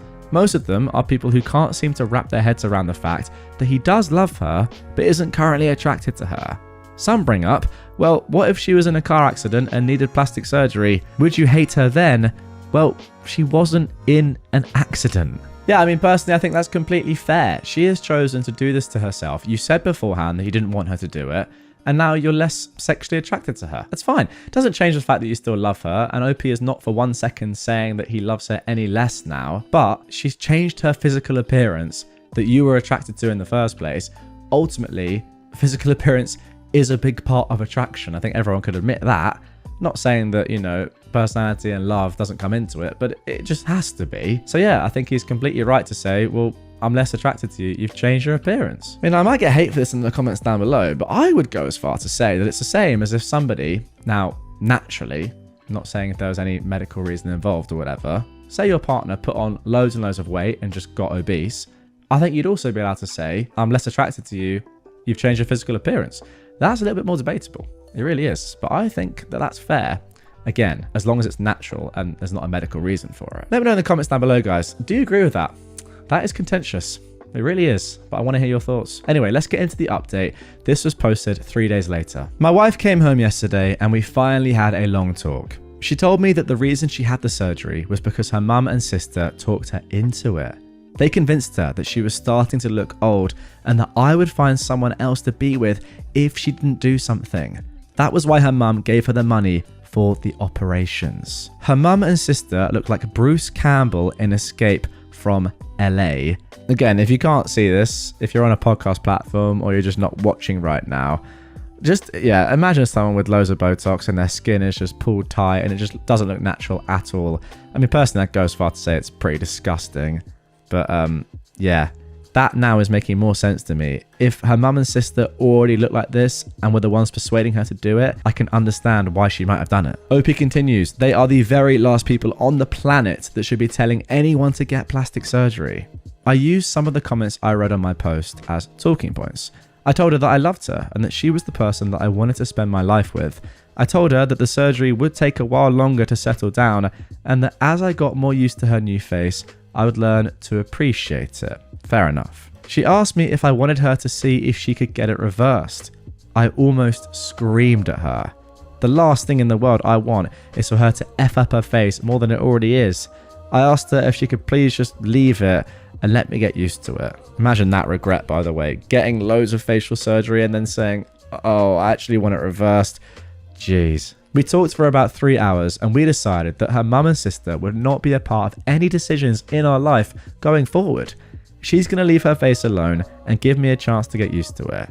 We're going to look for a marriage counsellor and maybe individual counsellors for each of us. I'm going to make an effort to show her every day how I still find her desirable, and she is going to make an effort to believe me when I tell her that I love her the way she is. We're going to talk to her mum and sister and tell them that we're taking a break from them. We're going to block them, get our stuff together before we allow them back into our lives. Thank you to everyone who tried to help me. I would like to add that I did not think that there were that many guys out there with a weird blue squid lady fetish. It isn't for me, but you do you. Oh, I understand. OP is referencing the first person he said from, what, Fifth Elemental or something. I guess some people said in the comments down below that they actually quite like that look. Yeah, weird. Right, let's round things off with some comments. Someone said, many tough elements here. Her self-esteem, body dysmorphia, being influenced by her mum and sister, you losing attraction for now, which leads us to the fifth element. Oh god, saying that was funny if they do say so themselves. Glad you're making the effort and continuing to love your wife. OP replies, I can't stop loving her. Someone else asked, did you use the movie references when talking with your wife? I did not. The closest I got was pointing out that a bad haircut and a kimono, and I could pass for a skinny version of Associate Bob. And again, here is a picture. Oh, I guess OP was kind of referencing the fact that he's not the best looking, but that's not the most important thing. Yeah, I mean, crazy haircut, I've got to say. Someone else said, her mum and sister will at least look shocked when you break it to them. Oh, gosh. But OP says, no, they won't. They have the facial mobility of bilateral stroke victims. Wow. Bilateral stroke victims. I might have to use that as an insult, by the way. That is phenomenal. Finally, OP has said, we're going to work at it. There's a long road ahead. I will spend the rest of my life showing her she is the woman I want. Well, there you go. Fair play, OP, is all I can say to that. Because ultimately, something's happened there to the person you love that you really don't like. And you're going to have to deal with that. Because ultimately, you're the one that looks at her every day. So that's on you. I do feel, though, like he is right. And I think he accepts that attraction can build over time. I do think the most important part of, personally, this is part of like sexual attraction or attraction in general, is the way you feel about somebody, less their physical appearance. I mean, I think that's kind of obvious, maybe. I mean, maybe some people don't agree with me there, but emotionally, how invested you are in somebody and how they make you feel and your relationship with them is way more important than how they look, even if they're like a 10 out of 10. Doesn't matter. I mean, a 4 out of 10 that you really get on with is way more attractive than a 9 out of 10 who was just horrible. I think we can all agree with that. 10 out of 10, though, is different, let's be honest. I'm only joking. But yeah, in all seriousness, hopefully these guys just can get through this. I feel bad for your wife now, OP, because she was just pushed into something that maybe she didn't actually want to do, and now she's regretting it. It's not the greatest situation, but yeah, as I said, get some counseling, give it some time. I think you'll be all right. Am I the jerk for going live on TikTok in spite of my boyfriend telling me not to? I know it sounds really dumb, but I genuinely can't tell if I'm in the wrong or not anymore.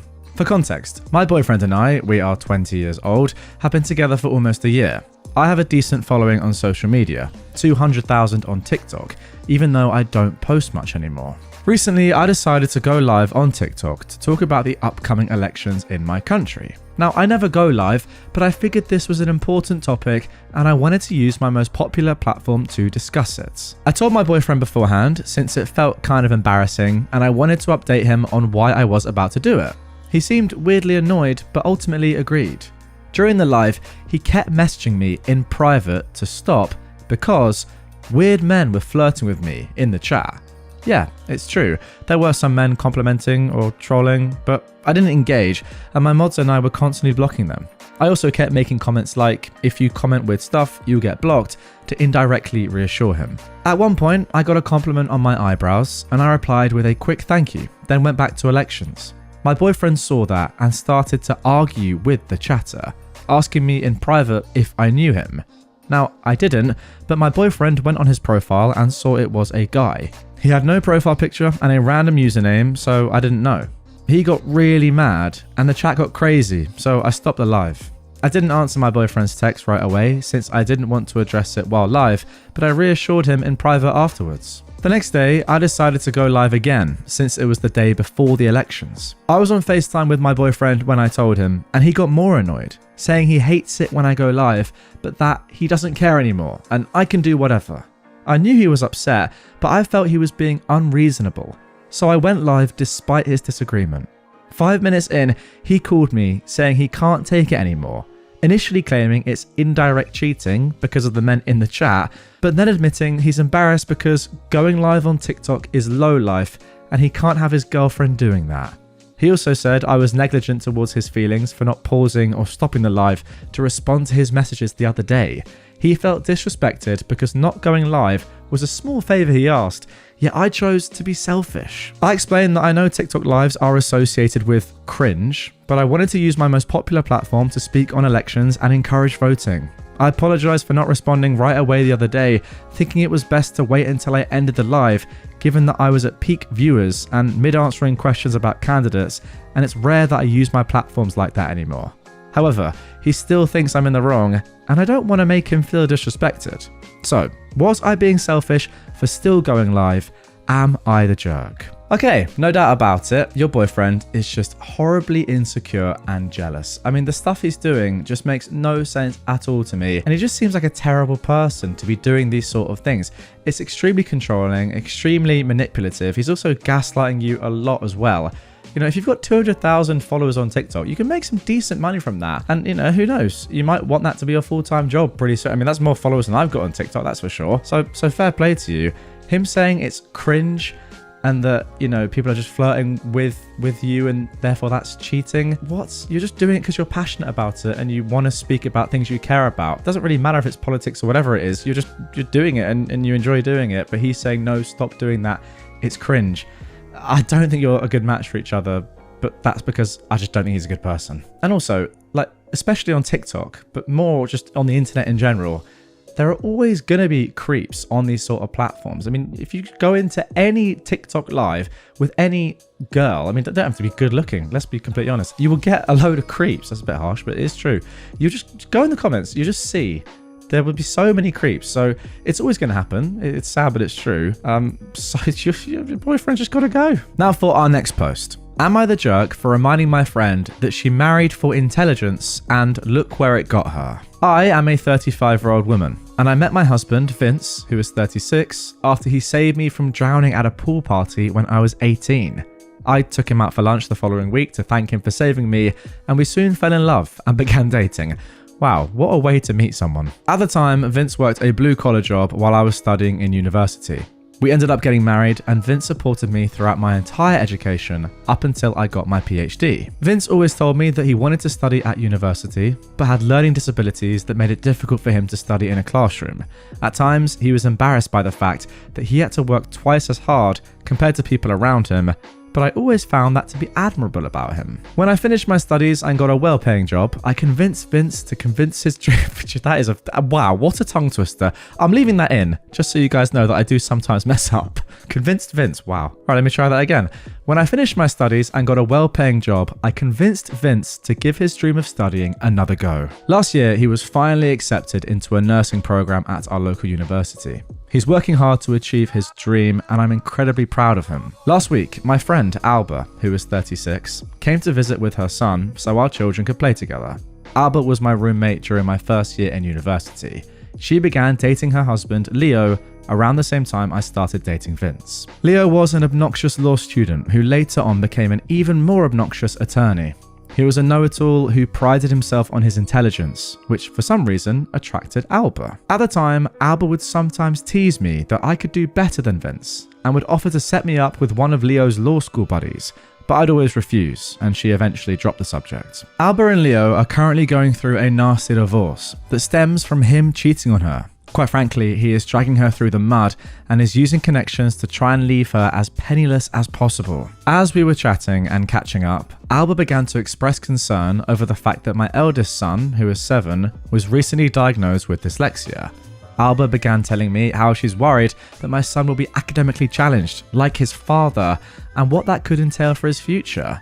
Now, before I could respond, she told me how I should have married someone smart while I had the chance, so I would have kids like hers. Alba's son is an incredibly bright boy and a straight A student. I told Alba her advice was unnecessary and reminded her where marrying for intelligence got her. I then proceeded to tell her that I would rather have my son grow up to be an honest, hardworking person like his father than an academically gifted jerk who wasn't smart enough to know sleeping with his secretary could have consequences on his marriage like her husband. Alba was deeply hurt by what I've said and stormed out with her son. Some mutual friends are now chiming in and are telling me that I was too harsh on her for using her failing marriage to prove my point, and that I should apologise. Now, before I get into my thoughts about this one, guys, OP has given a little update. She says, I wanted to address a couple of things. Many of you asked in the comments why Alba and I remained friends despite her previous remarks. Alba and I grew apart during our 3rd year in university. We only remain friends by association since we have a lot of shared mutuals. We became close again after our sons started playing basketball together at the local community centre, and then became friends. I figured that becoming a mother made her more mature, and she didn't give me any reason to suspect otherwise. I've decided to send her a message saying that the way she spoke about my husband and son was unacceptable, and therefore she is no longer welcome in my home. However, I don't want our sons to lose their friendship, and therefore I am willing to remain civil around the kids and still organise playdays. She hasn't replied to me yet, but I truly hope she loves her son enough to put her ego aside and remain civil for the sake of our kids. I'm yet to notify Vince about the entire situation, since he's vigorously studying for an important quiz that's coming up next week, and I know that if he heard what Albus said about him and our boy, it would make him upset, and he wouldn't be able to continue studying properly. Unless something crazy happens in the meantime, I'll probably update him next week after he's done with the quiz. Okay, there we go. That is the update. No way, OP, you can possibly be in the wrong here. She said some pretty horrible things to your face about the people you love the most. And she's the one that is saying, you need to apologize to me. I don't think so. To be honest, I think the reason that she is saying these things is because she knows that you're right and that, yeah, she did choose a bad husband and you chose a good one. I mean, the proof's in the pudding. And also, hasn't her point been proved wrong by the fact that her relationship with her husband hasn't worked out and yours has, in that she's saying that you need to have a kid that's more intelligent? Well, do you really? Because are they gonna grow up to be a better person? Not necessarily. I mean, it sounds like your kid's just a nice guy, and who knows? Her kid could just turn out like her ex-husband. Don't get me wrong, I think there's nothing wrong with going for somebody because they're intelligent. That's an extremely admirable and attractive quality, but it's not the be-all and end-all, that's for sure. I think there are some things that are more important. I mean, we all know somebody who's incredibly intelligent, and we can never say they're not, but they're a dick as well. I mean, we all know somebody like that. Oh, and also, good luck to Vince on his quiz. Best of luck, my friend. Okay, now for our third Am I the Jerk post. Am I the jerk for telling my son I have no plans to motivate or support him after he is an adult? My oldest kid is a good kid, but kind of lazy. His mum has always protected him. She has her reasons. Her first husband and child passed away about 22 years ago. 2 years after that, we met, fell in love, got married, and had a kid. Unfortunately for me, our son's birth was a catalyst for a regression for her. He could do no wrong. If I tried to punish or even just correct him, she'd get upset and start crying or fight with me. If he found something difficult and I wanted him to work through it or try harder, she would step in and tell me to back off or actually just do it for him. This led to our divorce. I wanted to be a father, not a spectator. She fought so I wouldn't get custody. I ended up with visitation. My kid wouldn't do anything though. He wouldn't bring his homework over, and all he wanted to do was play video games. If I didn't let him, he had tantrums. It was exhausting. And she would always back him up. It was always my fault. I remarried to my wife, Diane. We have 2 children and are doing our best to raise them right. My son stopped coming over when he was 14. I still invite him, but he rarely responds. My child support just stopped. His mum has been giving it to him to do whatever he wanted for the last 3 years. Not my problem. But he just called me to see if I could help him with money. I asked what for. He said that his mum can't give him the allowance he is used to. I asked if he was going to be attending some sort of post-secondary school. He said no. So I told him to get a job. His mum has lost her mind. She said she would take me back to court so her poor baby can live his life his way. I wish for the odds to be ever in her favour, and I hung up. Is that... Okay, that's just weird because I'm rewatching the Hunger Games at the moment. By the way, a great set of books. And potentially an even better set of films. That's up for debate. Let me know in the comments down below. Anyway, now that he is an adult, I never have to talk to her again. It's too bad because I loved her very much. Not anymore. My son asked me to help him find a job. I said I would. I told him to send me his resume. I've been waiting 3 weeks for it. He called me yesterday to see if I'd made any progress on finding him one. I said he never sent me his resume. He got upset that I hadn't reminded him. It was one thing. I told him that I wasn't going to motivate him to do anything, that I would be here if he needed help, but that it would never be money again. I let him come over and helped him with a resume. I also taught him about the trades or a community college. He's beginning to understand how effed his future is now that his mum cannot do everything for him. He's upset with his mother now because he doesn't have life skills. She is mad at me for showing him the truth. Okay, now this one is I actually think it's relatively controversial, and I think it's up for debate because of what has happened, OP, to your ex-wife in her life. I don't think that she can be blamed for the way that she has chosen to deal with and raise her son, your son. Now, I know that's not what you want to hear, and it's not ideal for you to to be in a relationship with someone who is parenting your child like this, because we can all admit, we know that's not the right way to raise someone or to parent someone. Just let them have everything. We know that's going to lead to them being extremely entitled and just a golden child that will have no motivation. But put yourself in her shoes. Of course she's going to baby him. Her husband and child passed away 22 years ago, and she's obviously still got that trauma with her, and it's going to be with her for life. I can't exactly blame her for being really protective over her kid, even though, and to be fair, I'm sure even she would probably say that it's not the best thing for him. She just wants to make sure that he has everything he wants, that he's alive, and that, yeah, you know, that he just lives a nice life, I suppose. Now, yeah, for you, OP, it's obviously not ideal, and I understand why this relationship didn't work out for you. And I agree, by the way, with the things that you're doing and saying to your son. It's also very nice that you're still there for him. But yeah, you can't just give him loads of money and then just get a job for him. That's not helping. But I just do feel bad for your ex-wife, is all I'll say. Now for our final post of this episode. Am I the jerk for calling out my sister-in-law in front of everyone when she wouldn't stop making comments about me trying to be a sexy baby? I am a 27-year-old woman. I am very short. I'm 4'9" and I'm under 100 pounds. I don't want to complain about being small, but there are a lot of people out there, especially other women, who will not take us seriously, are judgmental, make snide comments, assume attraction to us is nefarious, etc. A lot of comments that imply we're not real women. I'm used to it and I usually let it roll off my back. But there's a new one that's picked up momentum that I guess stems from a TV show where a girl is putting on a childish act and she says, "I'm a very sexy baby," in a cutesy voice, and there's a lot more to it than you can just Google. Yeah, I won't be doing that, but if you want to, guys, be my guest. My sister-in-law Cassie has picked this up and has been using this against me. I can't wear a cute outfit without her coming down on me and chiding me for buying into the whole sexy baby thing when I'm just wearing an outfit. I'm just trying to be me. God forbid I wear a shorter skirt or bows or anything I think is cute. It's like I'm not allowed to wear cute or sexy things because I'm petite, so I'm automatically seen as trying to be a sexy baby when I'm not. I've asked Cassie to stop or drop it, and she maintains that I'm the one opening myself up to judgment and I should dress my age. This came to a head last weekend when we were in my auntie's backyard at the pool. I took off my wrap so I could hang with my feet in the pool with my cousins, and Cassie immediately said, "You're a very sexy baby," at me, and twirled imaginary pigtails. I raised my voice and I said, "That's a really weird thing to keep saying. What is your problem with me? Why do you keep bringing up that I'm small?"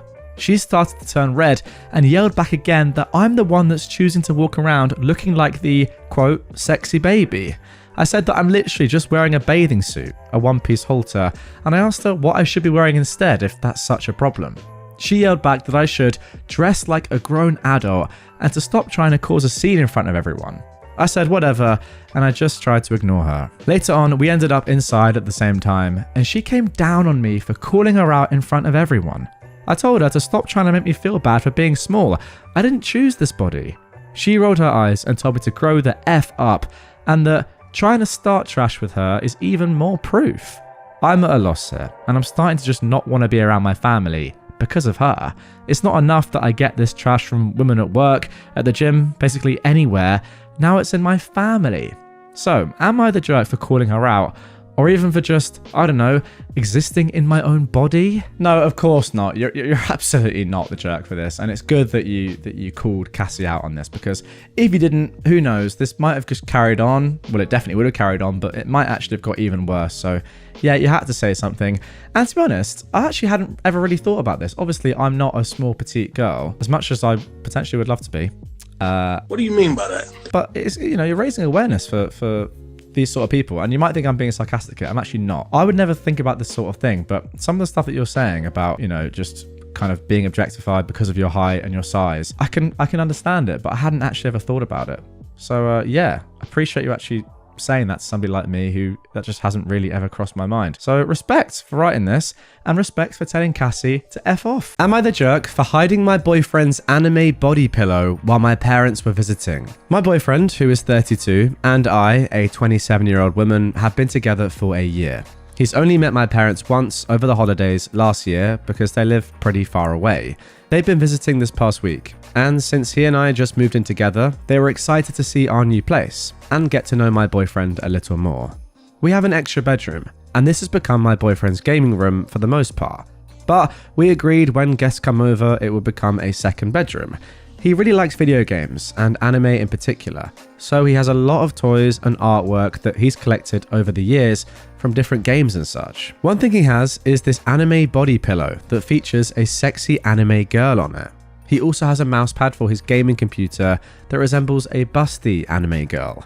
Before my parents came over, I asked him to take down his toys and stuff so they could be comfortable. I was upset to see that he left the body pillow and the mousepad in place. I don't really feel comfortable with either item, but he's really into anime, so I've always kind of left it alone.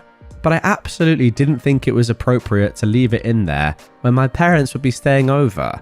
I took the cover off the body pillow and put the pillow in the closet, and I put the mousepad in a drawer in our room. When my parents arrived and we showed them to their room, my boyfriend noticed the missing pillow and mousepad. Later, when we were in bed, he brought it up to me and asked me why I hid them. I told him I didn't think my parents would feel comfortable with those things in the bedroom, and when they leave, we can put them back. He then got really upset. He told me that he feels like I'm ashamed of his interest in anime. He said he spent his whole life feeling like people think he's weird for being into anime, and he didn't expect his own girlfriend to be, quote, just like everyone else. The next day, I noticed him taking some of his manga books off our bookshelf and putting them into a box. I asked him why, and he said something like, I'm putting them away so you don't have to look at them anymore. I feel really bad. I feel like I hurt him, but I just really didn't think my parents would feel comfortable sleeping in a room with those items. But now he's just acting so distant and cold, and he's not really engaging with my parents at all. They keep asking me what's wrong, and I don't know what to say. So, am I the jerk? Okay, before we get into the update here, let's jump into the top comment on that original post. Somebody said, there's a huge difference between anime and video game decorations and sexualized anime content. A busty mousepad and a sexy body pillow would most definitely make anyone feel uncomfortable. I get that it's his space too, but I think a small amount of compromise for a limited time isn't a problem at all. He might see it as you being embarrassed of his interests, but the reality is most people aren't comfortable with sexualized decor. It's not about anime at all. You're not the jerk here. He really needs to have more consideration for others. And the original poster replied saying, that's exactly my feelings too. There's other stuff in the room that's anime and gaming related that was left up, but it was more the sexual stuff that I didn't feel comfortable leaving out for my parents. Okay, let's get straight into the update for this one. Thank you for all the responses, and sorry it took me a few days to update. I was waiting for my parents to leave so I could talk to my boyfriend about all of this. I read through the comments and it kind of validated something I already was feeling. Sexual decor aside, the way he acted the next day when he was putting the books away really bothered me. I ended up explaining the situation to my parents, and they weren't exactly thrilled by his reaction either. I got the feeling after this trip that they don't really approve of him, which is neither here nor there. I'm 27 and I'm old enough to make my own choices, but above everything else, my parents mean a lot to me. I never get to see them, and it was important to me that my boyfriend would present and treat them well while they were here. After they left, I drove them to the airport. My boyfriend refused to come. I came back from the airport and found a couple of trash bags outside the door. Well, it turns out that once I left, my boyfriend started throwing all of his anime things into these bags. I asked why, and he said something along the same lines as before, that clearly his interests weren't welcome in my home, and he'd keep them in his car until he figured out what to do with them. Goodness me, what an overreaction from this guy. I kinda snapped. I've been keeping it together all week for my parents, but I had enough at this point. I told him I never asked him to get rid of his anime stuff, just that it wasn't appropriate for my parents while they were staying with us. I told him this reaction is unfair and he's being manipulative. I told him that this week was supposed to be about him getting to know my parents, but he was too fixated on this anime issue to even spend any real time with them. He then called me manipulative for making him believe that I was cool with his love for anime for the past year, when I was clearly ashamed of it. He also said he didn't want to be a part of a family that doesn't appreciate anime. We went back and forth for a while, and then I told him we needed space. I wasn't even really planning that, but it came out and it felt like the right thing for me. Well, he then started crying a lot and apologizing, and immediately tried to take back what he said, But I was just done at this point. He left eventually, and now I'm here in this apartment alone. Well, and the mouse pad and body pillow. He left those behind. Anyway, I don't really know if we're broken up officially or what, but it seems to be heading that way. I'm just feeling awful, and I almost wish this all happened before my parents visited because I feel like it tainted the whole trip. But yeah, thanks for the replies, guys, and for helping me open my eyes a bit. Yeah, I completely agree with every comment that's happened so far. Obviously, you're not the jerk here at all, OP. And if this guy cannot understand the difference between, having a nice passion for anime, having a few collectibles, etc., which is obviously completely fine, a passion shared by, who knows, maybe even billions of people, but yeah, definitely millions and millions of people in the world, and then having sort of, clearly sexual stuff that yeah, it's anime related, fine, but it's still sexual stuff, then that is just weird. And that just shows that he just has no concept of reality, I suppose. And yeah, the fact that he cannot understand the difference between those two things is extremely concerning, not just right now in the short term, but going forward. I would definitely break up with this guy. I don't even think I need much more context than this story alone. If my partner didn't realize the difference between anime and then having like a massive anime sex doll and me not wanting that to be in the, well, I mean, it's not a sex doll, but you know what I mean, me not wanting that to be in the same room my parents are going to sleep in, I'd probably be like, okay, well, you're just a bit stupid then, aren't you? Sorry. I actually do agree with some of the comments. Like, it is just a bit weird having a sexy anime body pillow and then like a busty anime girl mouse pad anyway. I feel like that is just a bit weird. I'm all for having like models, anime models, in terms of, just like characters that you like, or yeah, like Overwatch, for example. That's a game that I used to really enjoy. A lot of people have sort of figures from that game, Legos, etc., whatever it is, that sort of stuff. But yeah, just the sexual stuff anyway, when you have a girlfriend living with you, I do think is a bit dodgy. I don't know if you guys agree with that. I think it's just weird. But yeah, let me know your thoughts on this one down below. Do you think OP should just ride this one out and come to an agreement in the short term with her boyfriend? Or do you think it's more of a bigger issue here? Because I definitely do. Okay, now moving on to our next story. My ex-girlfriend opened up 2 credit cards in my name after we broke up. She ran up about $7,500 in debt, mainly shopping at Nordstrom and Macy's. Her current boyfriend is now threatening me. My ex and I broke up a little more than a year ago. We lived together for a couple of years, and I know she would have had access to my financial information. When we broke up, I moved out of the house we were renting, and I thought I had everything of mine. Back in February, when I was doing my taxes, I realized I couldn't find my folder with my previous year's tax returns anywhere. I assumed it got lost in the move, and I didn't think anything else of it. Last Friday, I got served for a lawsuit to the tune of over $5,000 for a defaulted credit card. When I went and actually pulled my credit, I saw that card had been defaulted since May, and there was another one which had been closed since June for about $2,500. Seeing as I had no knowledge of this, I immediately disputed both of the accounts on all 3 bureaus' websites. I was able to talk with someone for one of the cards, and they said it was opened in January, well after I had moved out of my old house, and the cards were sent there. I received the statements from the one card, and it was probably 80% Nordstrom, Macy's, 2 of the stores that my ex loved shopping at. I'm pretty sure that she was the one who opened the accounts, probably used my social security number from the old tax returns. I called my ex about it, and she denied everything. Even when I told her that eventually, if she had anything shipped to the house using a stolen credit card, she's going to get found out. She flipped and started screaming at me, saying I can't seriously accuse her of anything and to never talk to her again. About 20 minutes later, I get a call from a blocked number. That was her boyfriend, threatening to make my life a living hell unless I stopped harassing her by claiming that she stole my identity. He hung up, but I was shaken up about it. I can see that he's got some serious felonies just by looking at the public records on the county website. Oh my goodness. I'm kind of stuck here. I'm opening myself up to retaliation if I go forward with anything from someone who has charges of aggravated arson and aggravated discharge of a firearm, in addition to a few battery charges. I can't just not do anything though, so any advice would be greatly appreciated. And let's jump straight to that right now, because this is a tough situation, but this is what one commenter said. I'm copying this for every identity theft situation that I see on Reddit, since it seems to happen a lot, where you know who the person is who stole your identity. This is all information you can find in this sub and others. This was actually originally posted on the subreddit r/credit score. Firstly, call the police. You are the victim of identity theft, plain and simple. It doesn't matter who did it or what your relationship is to them.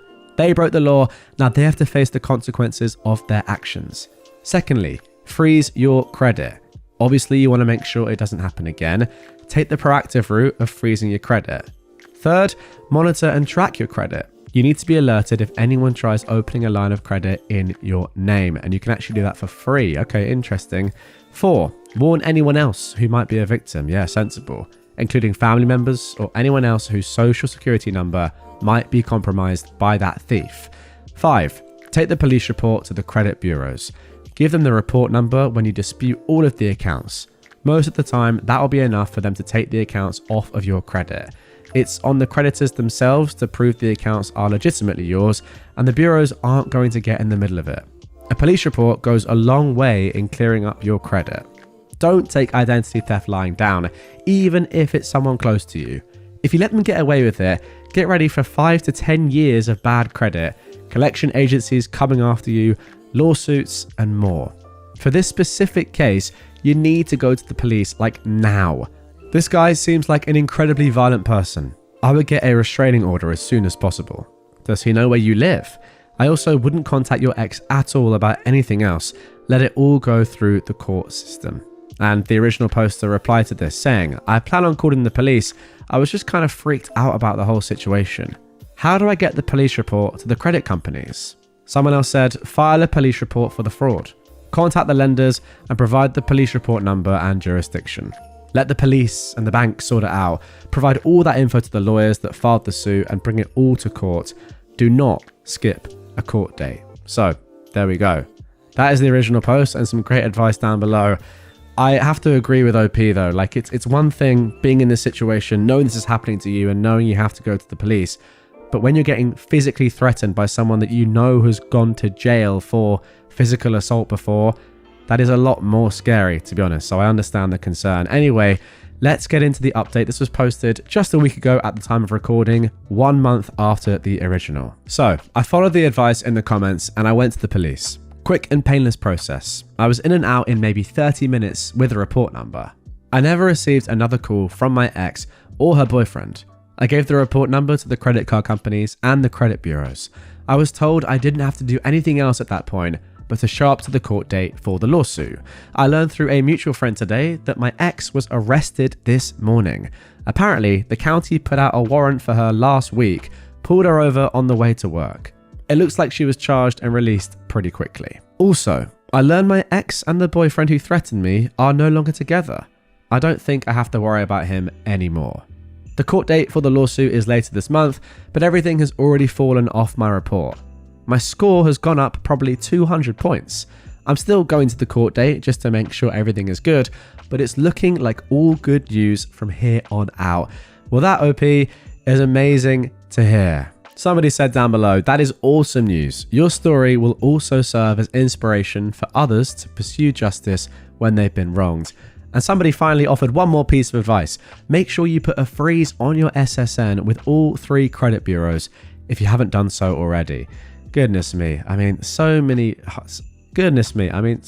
things to do in this situation, clearly, and things you're going to have to continue to do, OP, but it's good to hear that, yeah, maybe this story is coming to an end. God, honestly, reading through that story, just the amount of things that the OP has to do here was just genuinely giving me anxiety. If that sort of thing happened to you and you knew it was affecting your life so much, and there were so many different things that you had to do, I mean, even reading through that list of things that you must do immediately from the first commenter on the original post, and then having in the back of your mind the fact that you've got a horrible boyfriend to your ex out there who is extremely physical and has been to prison, who's saying don't do any of it or you're going to be in massive trouble. Yeah, terrible situation to be in. As I said, I'm just very happy that this is getting a lot better for you now, and hopefully you're at the end of this terrible journey. Crazy situation that someone would just do this. I don't know, how long will this person go to prison for? Will they go to prison at all? Obviously, they've been released, but I presume there's going to be like a proper court date, and yeah, she is going to be charged. But I don't know. This sort of thing is just crazy. It can ruin lives. We know this, right? Identity theft is not a joke. If you get that reference, respect. Should probably have added Jim on, but if you guys know, you know. Michael! Oh, that's funny. Michael! Now, one thing I will say, just to end this, is that I think IP's not going to want to hear this, but I personally would still be a little bit concerned about your ex's boyfriend or your ex's ex now. Because he just seems like a completely cooked individual. He seems unstable. I don't know. I don't know how you protect yourself from that individual, but I guess just when you're going through this whole process, keep mentioning him to the police, because threatening somebody like he's done with his history, I'm sure is not allowed either. So yeah, just make sure you're covered from that and get all the help you can from the authorities. Good luck is all I can say. Am I the jerk for flirting with 19-year-old girls and defending myself when being called a predator? Okay, so as I said, this was originally posted in 2019. I'm 31 and I recently ended a long-term relationship. I was broken. I recently went to this cool restaurant/bar downtown with one of my buddies to have a good time. Anyone of any age can come in. While we were there was a girl who was celebrating her 19th birthday. They sang happy birthday and they were allowed an outside cake with 19 on it. The birthday girl was pretty, so I wanted to go and chat her up. Her friends were super cute too. My buddy told me to leave them alone and that they looked like babies. He didn't want to go over at first, but since the breakup, every other woman but my ex has been invisible, so he went to wingman me. We walked over and wished her a happy birthday. I thought things were going well and the women were laughing. Then, all of a sudden, one of the girls snaps at me to, quote, "Take a frickin' hint, R. Kelly." I was taken aback and just said, "Excuse me?" She said to read the room and that they were uncomfortable. Another asked us to go away. I was gonna go, but I was really bothered by the R. Kelly comment. I said it's effed up to call me a predator when we're all adults here. My buddy wanted to leave, but I stood my ground. The birthday woman said that it didn't matter. It's weird for someone my age to hit on them, especially when they make it obvious that they're uncomfortable. Then made another R. Kelly comment by asking if she looked like AITA to me, which upset me again. I apologized for making them uncomfortable, but that didn't give them the right to call me a predator. One of the women said it was a personal problem. I said that adults are allowed to hit on adults. It's not a crime. One woman just asked why I was still standing there and yelled at me to go away. I was annoyed, and when I left, their entire table was singing Remix to Ignition and laughing their butts off. I was furious and humiliated. When we sat back down, I was seething. My buddy said that it was my fault for not seeing the signs that they were uncomfortable. To him, it was obvious, so he wanted to go. He called me delusional. I pointed out that they were laughing, and he said it was just uncomfortable laughter. I told him that I had every right to be mad about being called a predator when they were all 18 to 19. It's a horrible accusation to make. My ex was 6 years older than me. He said that they weren't calling me a predator, just weird for going for teens. He said it was wrong of them to sing after me, and that was bullying, but I should have left long before that. I felt like he should have stuck up for me. So, was I wrong for sticking up for myself, or for hitting on them in the first place? I was respectful and not creepy at all as well. Okay, let's get straight into some comments here. I think you guys can probably guess what I'm gonna say, but let's just jump into the comments. Somebody said, yes, you are the jerk for being creepy, not taking a hint, and arguing about it to women who have just asked you to leave. You're upset about being called a predator, but you don't seem to care that your inappropriate behavior made a group of women in public feel uncomfortable. Somebody replied to that. Typical nice guy, I suppose. Somebody else replied, the table singing Remix to Ignition was also hilarious in how badly it annoyed the original poster here. I completely agree. Somebody else said, he's actually an extra jerk for standing his ground when they asked him to leave. What did he think would happen? They'd admire his persistence and realize they were wrong all along and he was actually a nice guy who they should all sleep with? Somebody replied to this saying, or they'd all look sheepish and he could leave like a boss, having owned all these female doggy women. Somebody else said, then the entire restaurant would clap. And then somebody else added, and all the women would throw their knickers at the clear alpha male. I think this comment sums it up. You are the jerk. The fact that both the girls and your friend easily recognized that it was creepy to hit on her should tell you that it wasn't okay. You're 31, hitting on a 19-year-old, and you can't actually confirm how old the other girls were. probably around 17, 18, and 19. That is very creepy, and you made them uncomfortable and then didn't take a hint, then got mad when they had to be mean to you for you to go away, and you still didn't go away. This is predatory behavior, and I'm not really sure what you thought was going to happen. Okay, so there we go. That is the original post. Now we are going to get into the follow-up post from one of the girls, which is an absolute privilege to have, to be honest. I'm delighted that we have this follow-up to give more context and more detail. But what I will say is this. After like the first line or the third line, you are automatically the jerk. If you're 30 years old, 19 is too young. It's as simple as that. I'm 26. For me, 19 is like it's not even a question. It's so young. A 19-year-old girl is like a child in comparison to me. They're not attractive because they're 19. It's just too young. It's too much of an age gap. I'm sorry, it just is. I wouldn't even consider it for even a split second. I mean, to be honest, the lowest age I'd probably go at 26 would maybe be 23 at a push, probably 24. Just being honest. 19, as you can tell, is miles off it. I mean, my sister's 23, 4 years younger than my sister. Not at this age. 30 to 19 is a ridiculous age gap. You were 11 when they weren't born. Like, you were in secondary school in the UK. Absolutely not. But anyway, the more stuff we read there, the more of a jerk you got, obviously. I mean, standing your ground when girls in public are asking you to move on. You just are a jerk. Sorry, it doesn't even matter what you're doing, just leave them alone. Anyway, let's then get in to the follow-up post. Okay, here we go then. One day after the 30-year-old's post, we got this. I have never had a Reddit account before, but my journalism TA showed us it, and sometimes I'll just check the front page for news. Earlier, I saw a post up there that basically described my birthday dinner like 3 weeks ago. At first, I didn't really care, but now I just feel the need to clarify a few things. Even though I know most people called that guy a jerk. Some people got aggy about the R. Kelly comment and singing Ignition. Was it mean? Yes. But I'm done being nice to creeps. For what it's worth, by the way, I completely agree with one of the comments. That's really funny. And you are allowed to make dark jokes like that. I mean, the world's gone mad if we're not allowed to make jokes about stuff like that. I'm sorry. That's the exact sort of thing I do. Very funny stuff. No, it's got nothing to do with the fact that he actually did horrible things. It's just a joke. All right? And if you don't understand that, then you're a loser. Now, the girl continues. This was not a bar. It was actually a bar and grill, but it was mainly a restaurant that just happened to serve drinks.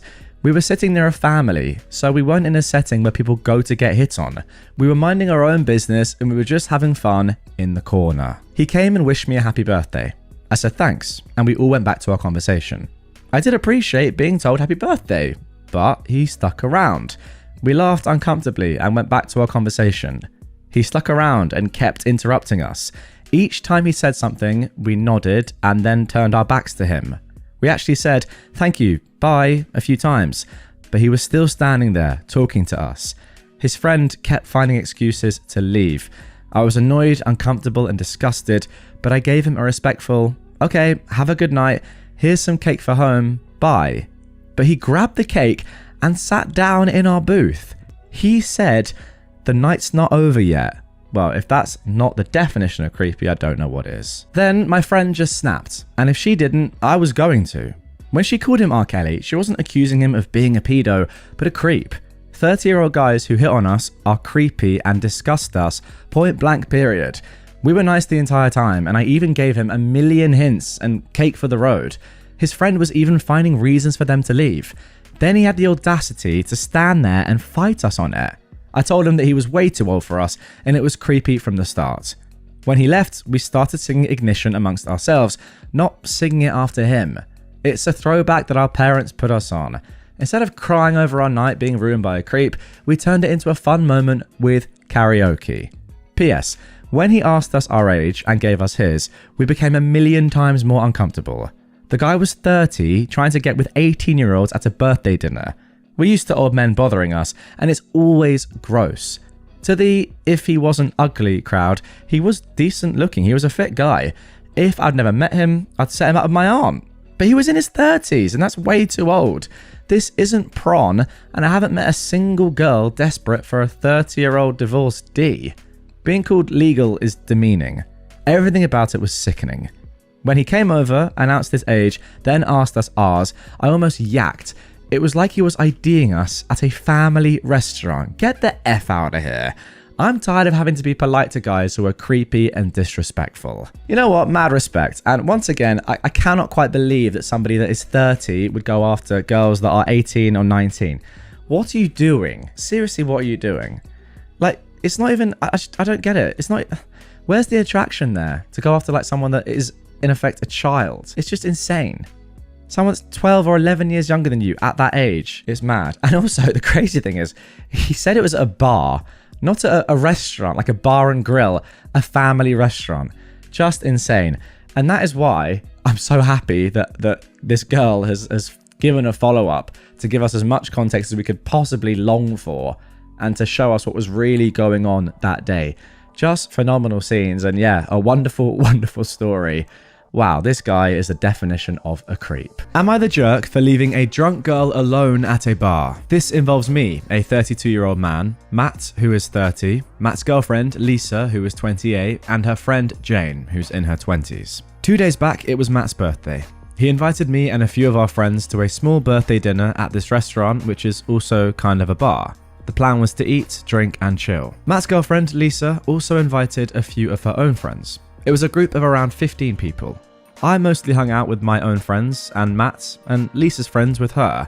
One of Lisa's friends, Jane, kept trying to talk to me throughout the evening. It was kind of awkward for me as I'm an introvert and the conversations with her felt like they were going nowhere. At around 12, I decided to head back home. Jane came up to me and told me that even she wanted to go back home. I was like, okay, cool. Then she asked me if I could drop her off at her house. I asked her where she lived, and she told me some address that wasn't even on my way, so I told her to ask someone else to drop her off. She asked me if I was sure I couldn't, and I was like, yep, absolutely. Jane was visibly drunk, but I figured she had like a group of friends, so somebody would give her a ride. Also, I was tired as frick, and I just wanted to go back and sleep. The next morning, I woke up to some very angry messages from Lisa. She was furious at me for leaving Jane alone at the party. Apparently, they all assumed since I was hanging out with Jane, I would have the decency to drop her back home. I told her that I talked to Jane for a total of like 15 minutes in the entire 3 to 4 hours, and I don't understand why everyone wanted me to be her personal chauffeur. All of her friends obviously think I'm a huge jerk.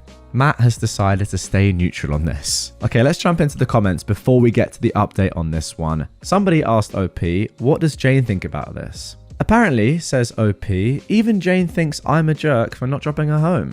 I'm actually kind of stumped at her behaviour, to be honest. Somebody else asked about OP's feelings or lack thereof for Jane. I'm pretty sure Jane is in her early 20s. Part of the reason the conversations were awkward with her was because she sounded like a kid to me. I felt there was a generational gap. Hooking up was out of the question. Then OP said to another commenter, it felt like a generation gap to me. I'm about to be 33, and I'm guessing Jane is younger than 25. And then finally, somebody said, Matt doesn't seem like much of a friend, bud. But OP said, I feel Matt is just trying to not annoy his girlfriend. I don't blame him, honestly. Yeah, that is exactly the impression I got when OP said that Matt has decided to stay neutral on this. Probably pretty sensible from Matt, although yeah, maybe not the best for OP. Alright, let's get into the update for this one. This was posted 2 months later. Lisa entirely stopped talking to me after the incident. Not that we were close before, but she would sometimes forward reels, etc. on Instagram. Matt was also being distant, but whatever, I got busy with work and I forgot about it. A week after the said incident, Matt texted me saying he needed a favour. He said he wanted me to apologise to Jane. I was like, heck no, I'm not apologising to her. Matt said that he knows that it's not my fault at all, and he's tried explaining this to Lisa, but she's adamant that I was a jerk to Jane and made Lisa look bad in front of her. Apparently, Lisa gave Matt an ultimatum, saying that if I don't apologise to her and Jane, Matt needs to cut me off. This honestly was some high school BS that Lisa was partaking in, and it was very toxic. And I told Matt the same thing, but he was really desperate and pathetically sad, so I agreed to text Jane an apology. But this apparently made Jane think that I'm interested in her or something, and I felt like an absolute idiot for agreeing to apologise. She started texting me a lot. In the beginning, I gave monosyllabic replies, but then her texting increased a lot, and I straight up hit her with, please stop texting me, I'm not interested. This hurt her, and she snitched about this to Lisa. Again, high school BS.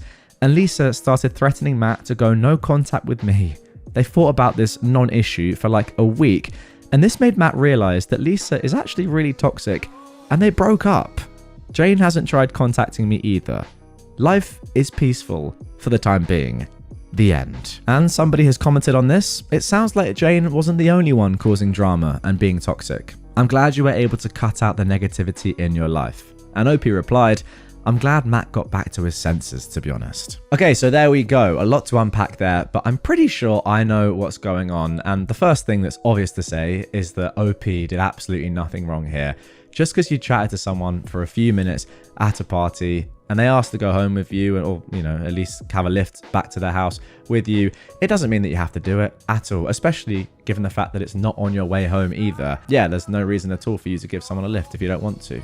Like, it would have been a nice thing to do, sure, but you didn't want to, that's completely fine. But yes, I'm pretty confident that what's going on here is that Jane is just into you, my friend. Simple as that. She just fancies you. And that is why she chatted to you loads. That is why she wanted to have a lift back with you. That is why she's probably pretty devastated as well when you said no, and was also messaging you loads when you then apologized to her. It's pretty obvious to me that she just fancies you. Simple as that. But moving on from that, how toxic is she and Lisa?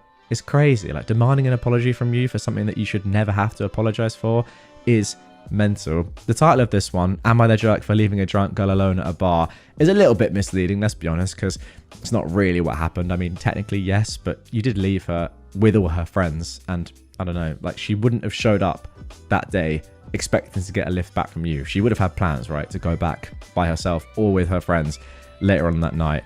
So yeah, it's clear she's just very into you, and I agree with you. It's good that Matt got back to his senses, and maybe this event showed him that Lisa is very toxic and her friends are too, and clearly he doesn't want to be around that sort of person for the long term. Respect. Now moving on to our next post. Am I the jerk for telling my sister's boyfriend to get out after he refused to eat the meal I cooked? So here is what happened. I am a 28-year-old woman, and I invited my sister, who is 25, and her boyfriend, who is 26, over for dinner. I love cooking, and I'd spent hours preparing this fancy meal. Homemade pasta, a slow-cooked ragu, a salad, and a tiramisu for dessert. I was really proud of it and excited to have them over. Can I just say at this point, if you are hosting another dinner party in future, can I be invited? That sounds divine. When they arrived, everything was fine at first. We sat down and I started serving the food. Her boyfriend, let's call him Steve, stared at the pasta for a moment, then looked at me and said, I don't eat carbs. At first, I thought he was joking, but nope, he was dead serious. He goes on about how he's super into keto and carbs are the enemy. Okay, fine, that's his choice.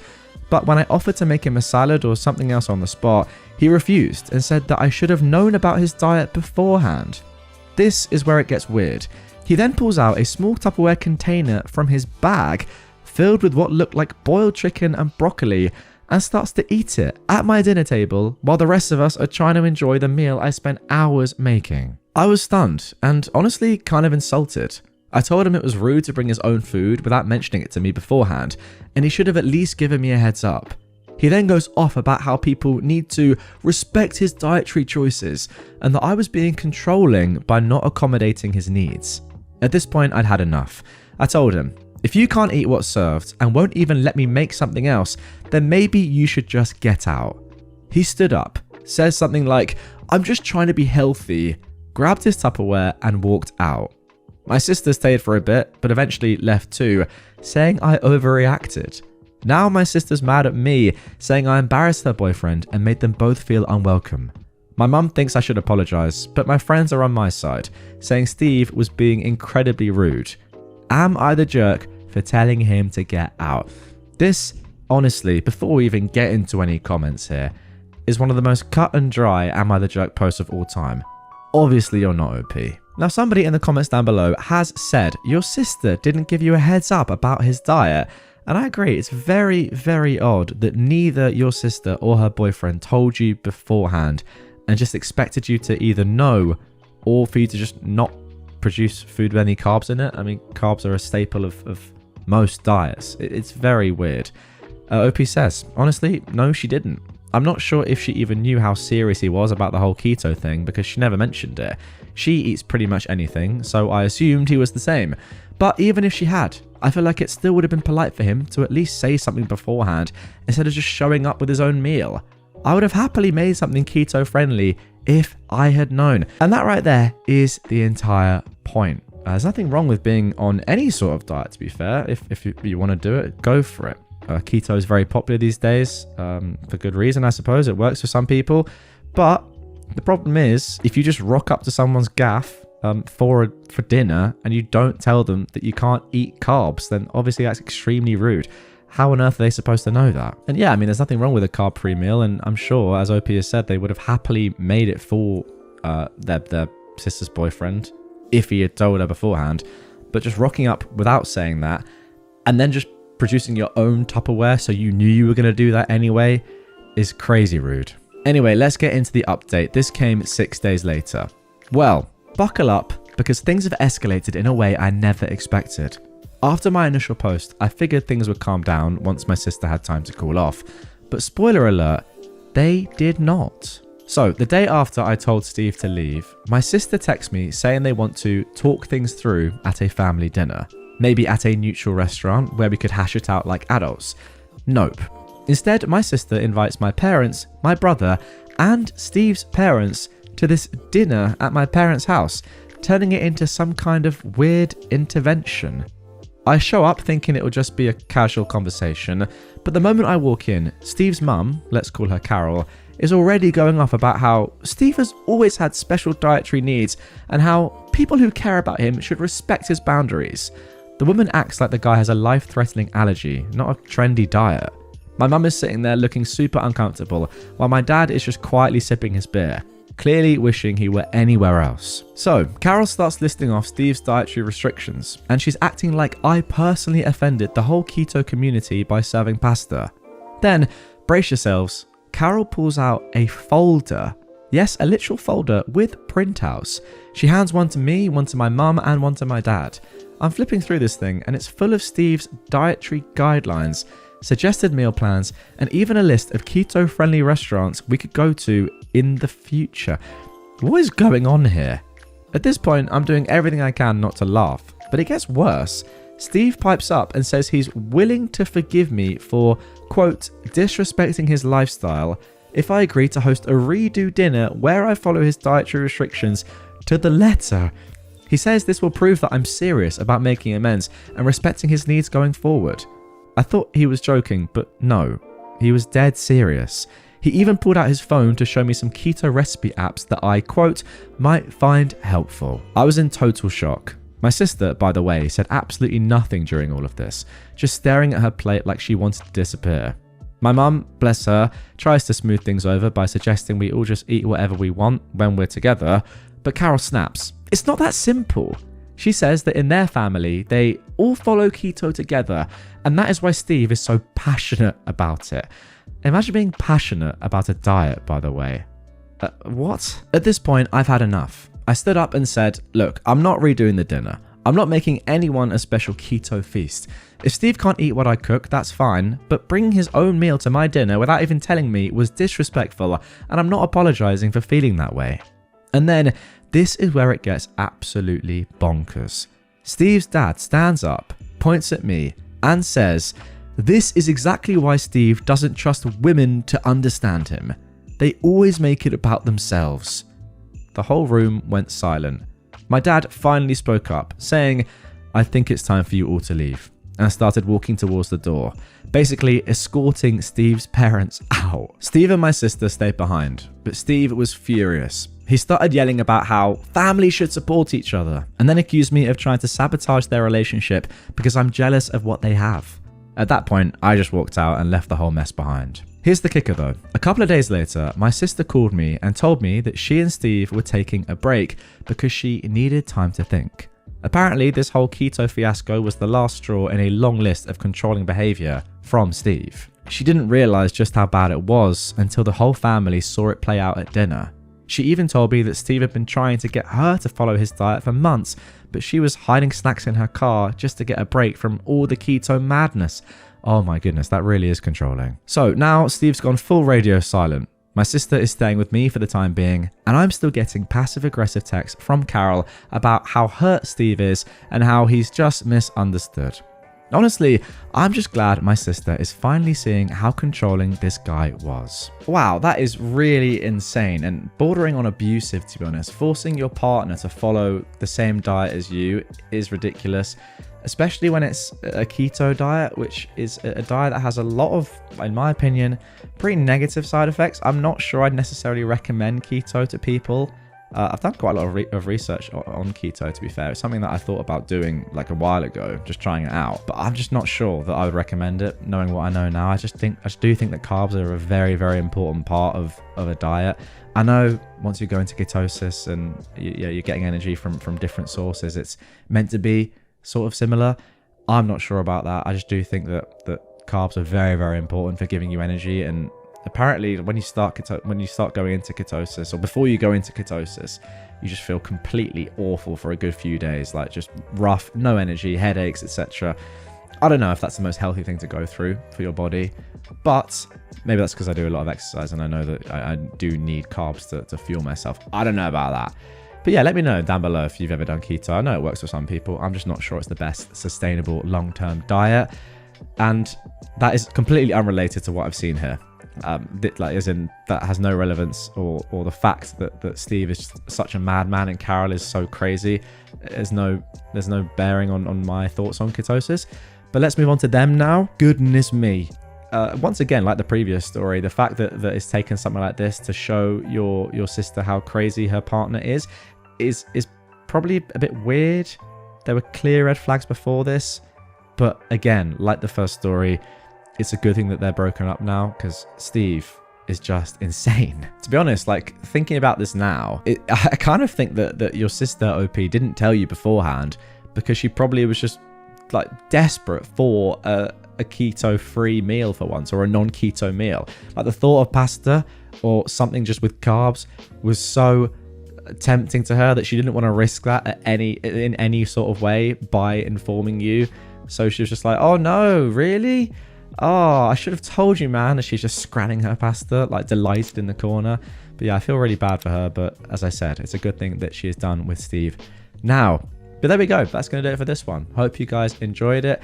Couple of differing stories, but with similar outcomes. Good outcomes, I think you'd agree. So this was posted on February the 15th, 2022 on r/AmITheJerk. Would I be the jerk if I forced my mum to kick my brother out? I am a 29-year-old woman, and my brother, who is 23, lives in the same house as my mother and I. My mum and I bought this house a few years ago, and he's been living here for most of that time. He goes on and on about how much he just hates it here and can't wait to get his own place, yet seems to have zero initiative to actually do that.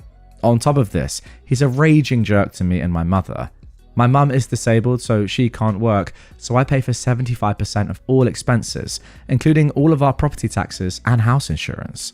My brother has no education and he works part-time at a local store, contributing only to his portion of the auto insurance and the electricity bill. He goes out of his way to pick fights with my mum and, now that I have recently moved back home, with me. I had lived with my boyfriend all of 2021, but he recently broke up with me and I moved back home. I'm obviously still hurting since the breakup is fresh, and I just want to live in a house that doesn't feel like a war zone. Whenever my mum and I see my brother walking up the pathway, we both retreat into our rooms because we just can't deal with him and his moods. Tonight he decided he didn't want some of my items crowding his door and was having a meltdown because a few of my items that I moved back from my ex's house were in his way. I had to get up out of bed and I asked exactly what he wanted moved so I could get them out of the way and get back to sleep. He started to berate me, saying stuff like, "Shut the F up, go cry on your pillow, you're pathetic, you're just upset because your boyfriend is cheating on you in your old house." Which makes me laugh because when he went through his breakup, I kindly listened and gave him plenty of advice when he asked for it. I've asked my mum many times if we can please kick him out because he owns no part of this house and he is the worst part of our daily lives. My mum acknowledges that he is the worst, but she doesn't want to kick him out because he's her son. She says I should just ignore him and stop bickering with him, but I feel like ignoring him is enabling him. I want him gone. Look, I love him because he's my brother, but the kid is seriously the worst human being I know, and neither my mum nor I need that energy in our house. I'm not sure what I can do to convince my mum to kick him out, but I'm getting to the point where I may have to live on my own. This is putting me in a horrible position, because if I leave, I'll have to stop helping my mum financially, which she says she would understand. But if I stay, I'll have to deal with my nightmare of a brother. So, would I be the jerk if I force my mum to kick him out? Okay, so there we go. That is where this story all began. And yeah, knowing now what I know and what we're going to come to very soon in the rest of this episode, and of course, the two stories that I read previously, yeah, obviously you wouldn't be the jerk here. But I'm just going to try and give some comments just purely based on what I've just read there. And yeah, still you wouldn't be the jerk. This guy just sounds terrible. He is also 23. It's not as if he's 16 and would have nowhere else to go. I mean, he wouldn't have anywhere else to go, which is tough, but you are 23. You can't expect to live in someone else's house at 23. Look, it's lovely that he is able to do that. And I mean, I was going to say that surely deep down he is grateful, but actually he's probably not. Maybe to wake him up and to you know, give him some sort of like jump start or like kick in the head to actually get going in life, he needs to be sent out of the house. I'm just not even sure how you'd even begin to do that. Like, it's quite hard to force your own brother out of your house, but yeah, you're definitely not the jerk for wanting him gone. Okay, now moving on to this user's second post. Brother emotionally scarred because I changed my name. This was posted 2 years ago on February the 19th, 2023, so that's almost an entire year after the original post on r/AmIThejerk. In fact, it is over a year after that post. So now OP is 30 and her brother is 24. She says, "We have never gotten along, mostly because he's entitled and thinks the world revolves around him. My parents have never gotten along either, which contributed greatly to why I grew up fairly down to earth, and my brother is a self-centered man-child. Recently, I changed my last name to my mother's maiden name. I had my dad's last name before, because I've never liked the last name I was given, and I've always wanted my name to reflect the family that raised me. My brother recently found out that I did this, and said, 'Oh, so you don't want to be my sister anymore? That's my last name. You don't want to be associated with me? Wow. I guess we know what side you're choosing. I can't believe you do this to me. So you're telling me that I'm supposed to be ashamed of my name then? Is that it? Did you even once stop to think how this was going to affect me?' Funnily enough, I answered, I didn't think of you at all. Yikes. Okay, so there we go. That is the second post. Now, I would like to move on to the third one, but unfortunately it's actually been deleted from r/AmIThejerk. It's been removed by the moderators there, probably because it has some sort of rules against guns. Actually, I'm not sure. It says here that the post violates Rule 12, that posts should focus strictly on actions in an interpersonal conflict and not an individual's position on a broad social issue. Anyway, look, the title's on screen right now. Would I be the jerk if I asked my brother to keep his guns in his room? So, you know, the reason this was probably deleted was because of, I guess, it got to a debate about gun control and gun laws in America, etc., which isn't allowed on here for whatever reason. But yeah, I think we can glean enough from the title of this one, and it helps us to sort of understand, again, a little bit more about who OP's brother is. I think keeping guns is one thing. Keeping them across the house, or maybe even asking his sister to keep them in her room as well, is crazy. Look, I know that a lot of you guys probably have different sort of views to me on gun control. I'm in the UK. I'm happy about that, is all I'll say. But yeah, this was the third post from OP, and it's been deleted. And sadly, Wayback Machine, if you know what that is down at the time of recording, so I can't get it. And I don't even think it would be on there anyway, because it was deleted pretty quickly. But there we go. Let's move on to the fourth post. Okay, so this one was posted on r/entitledpeople on August the 8th, 2023. Entitled brother demands I thank him for cleaning my mess. So OP is now 31 and her brother is 25. She says, my brother has always been an entitled brat. He's lived in my house. My mum and I bought and renovated it for 5 years now. So, I mean, let's just go back to the would I be the jerk question that was 2 years before this one, where OP's brother was 23. Clearly, they didn't get him to move out, and it's been 2 years since that moment. Anyway, OP says, he didn't start contributing to the household bills until about 2 years ago, and he makes sure to throw that in mine and my mum's faces every month as if it's some big favour. He's always complained about living here and how miserable he is because he's treated so poorly. He's treated like a prince by my mum. And the house is such a mess, that's his quote. His room used to be our studio space, where my mum and I kept our workspaces and supplies. I'm a designer and my mum is an artist. When he moved in, we turned our living room into a makeshift office for ourselves, so our supplies are kept on various shelving units in our living space. My brother has always complained about how cluttered and dirty the house is, and how he hates living here, blah blah. I've told him repeatedly that if he doesn't like it, he doesn't have to live here. He said I should accommodate him instead, because he's family, and family should respect each other.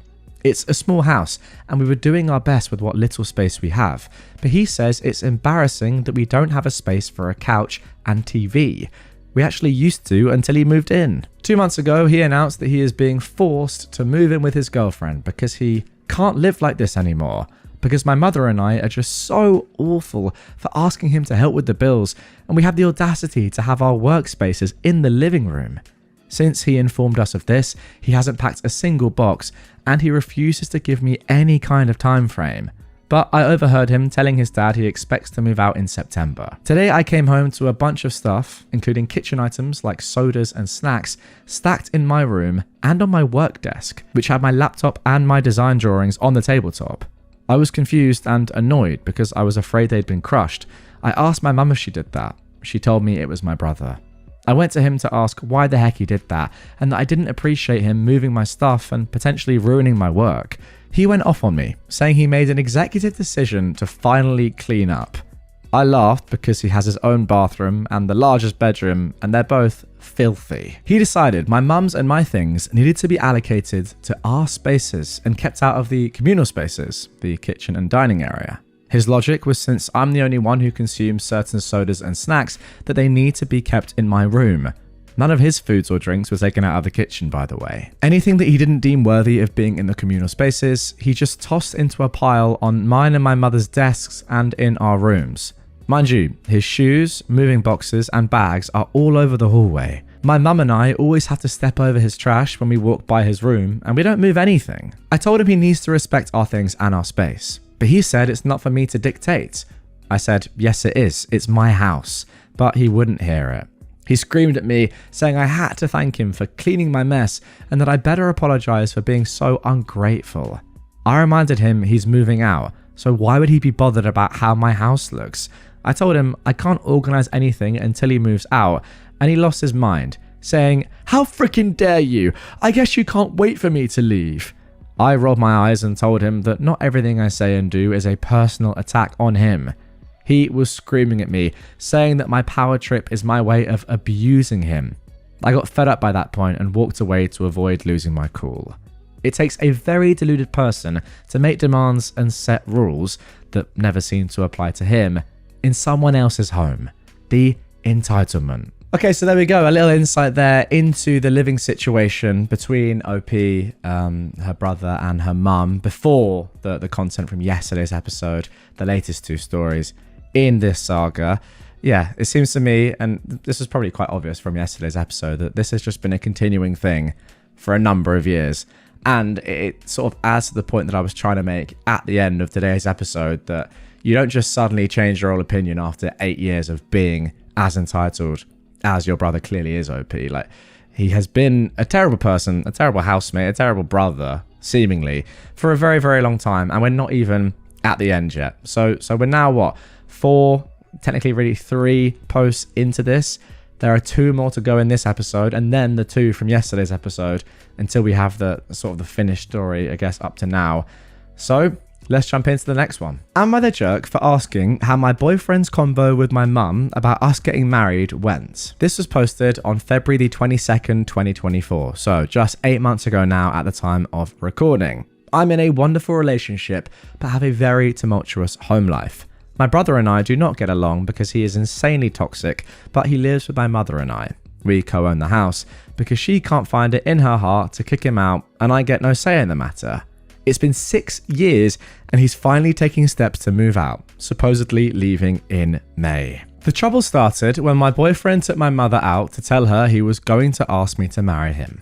As they chatted, my mother devoted about 20% of the conversation to talk about my brother. Now, the first portion was understandable. She wanted to inform him of the family dynamic he would be marrying into. I have a very strained relationship with my father and my brother because they're both narcissistic jerks. She wanted to make sure he knew what he was getting himself into.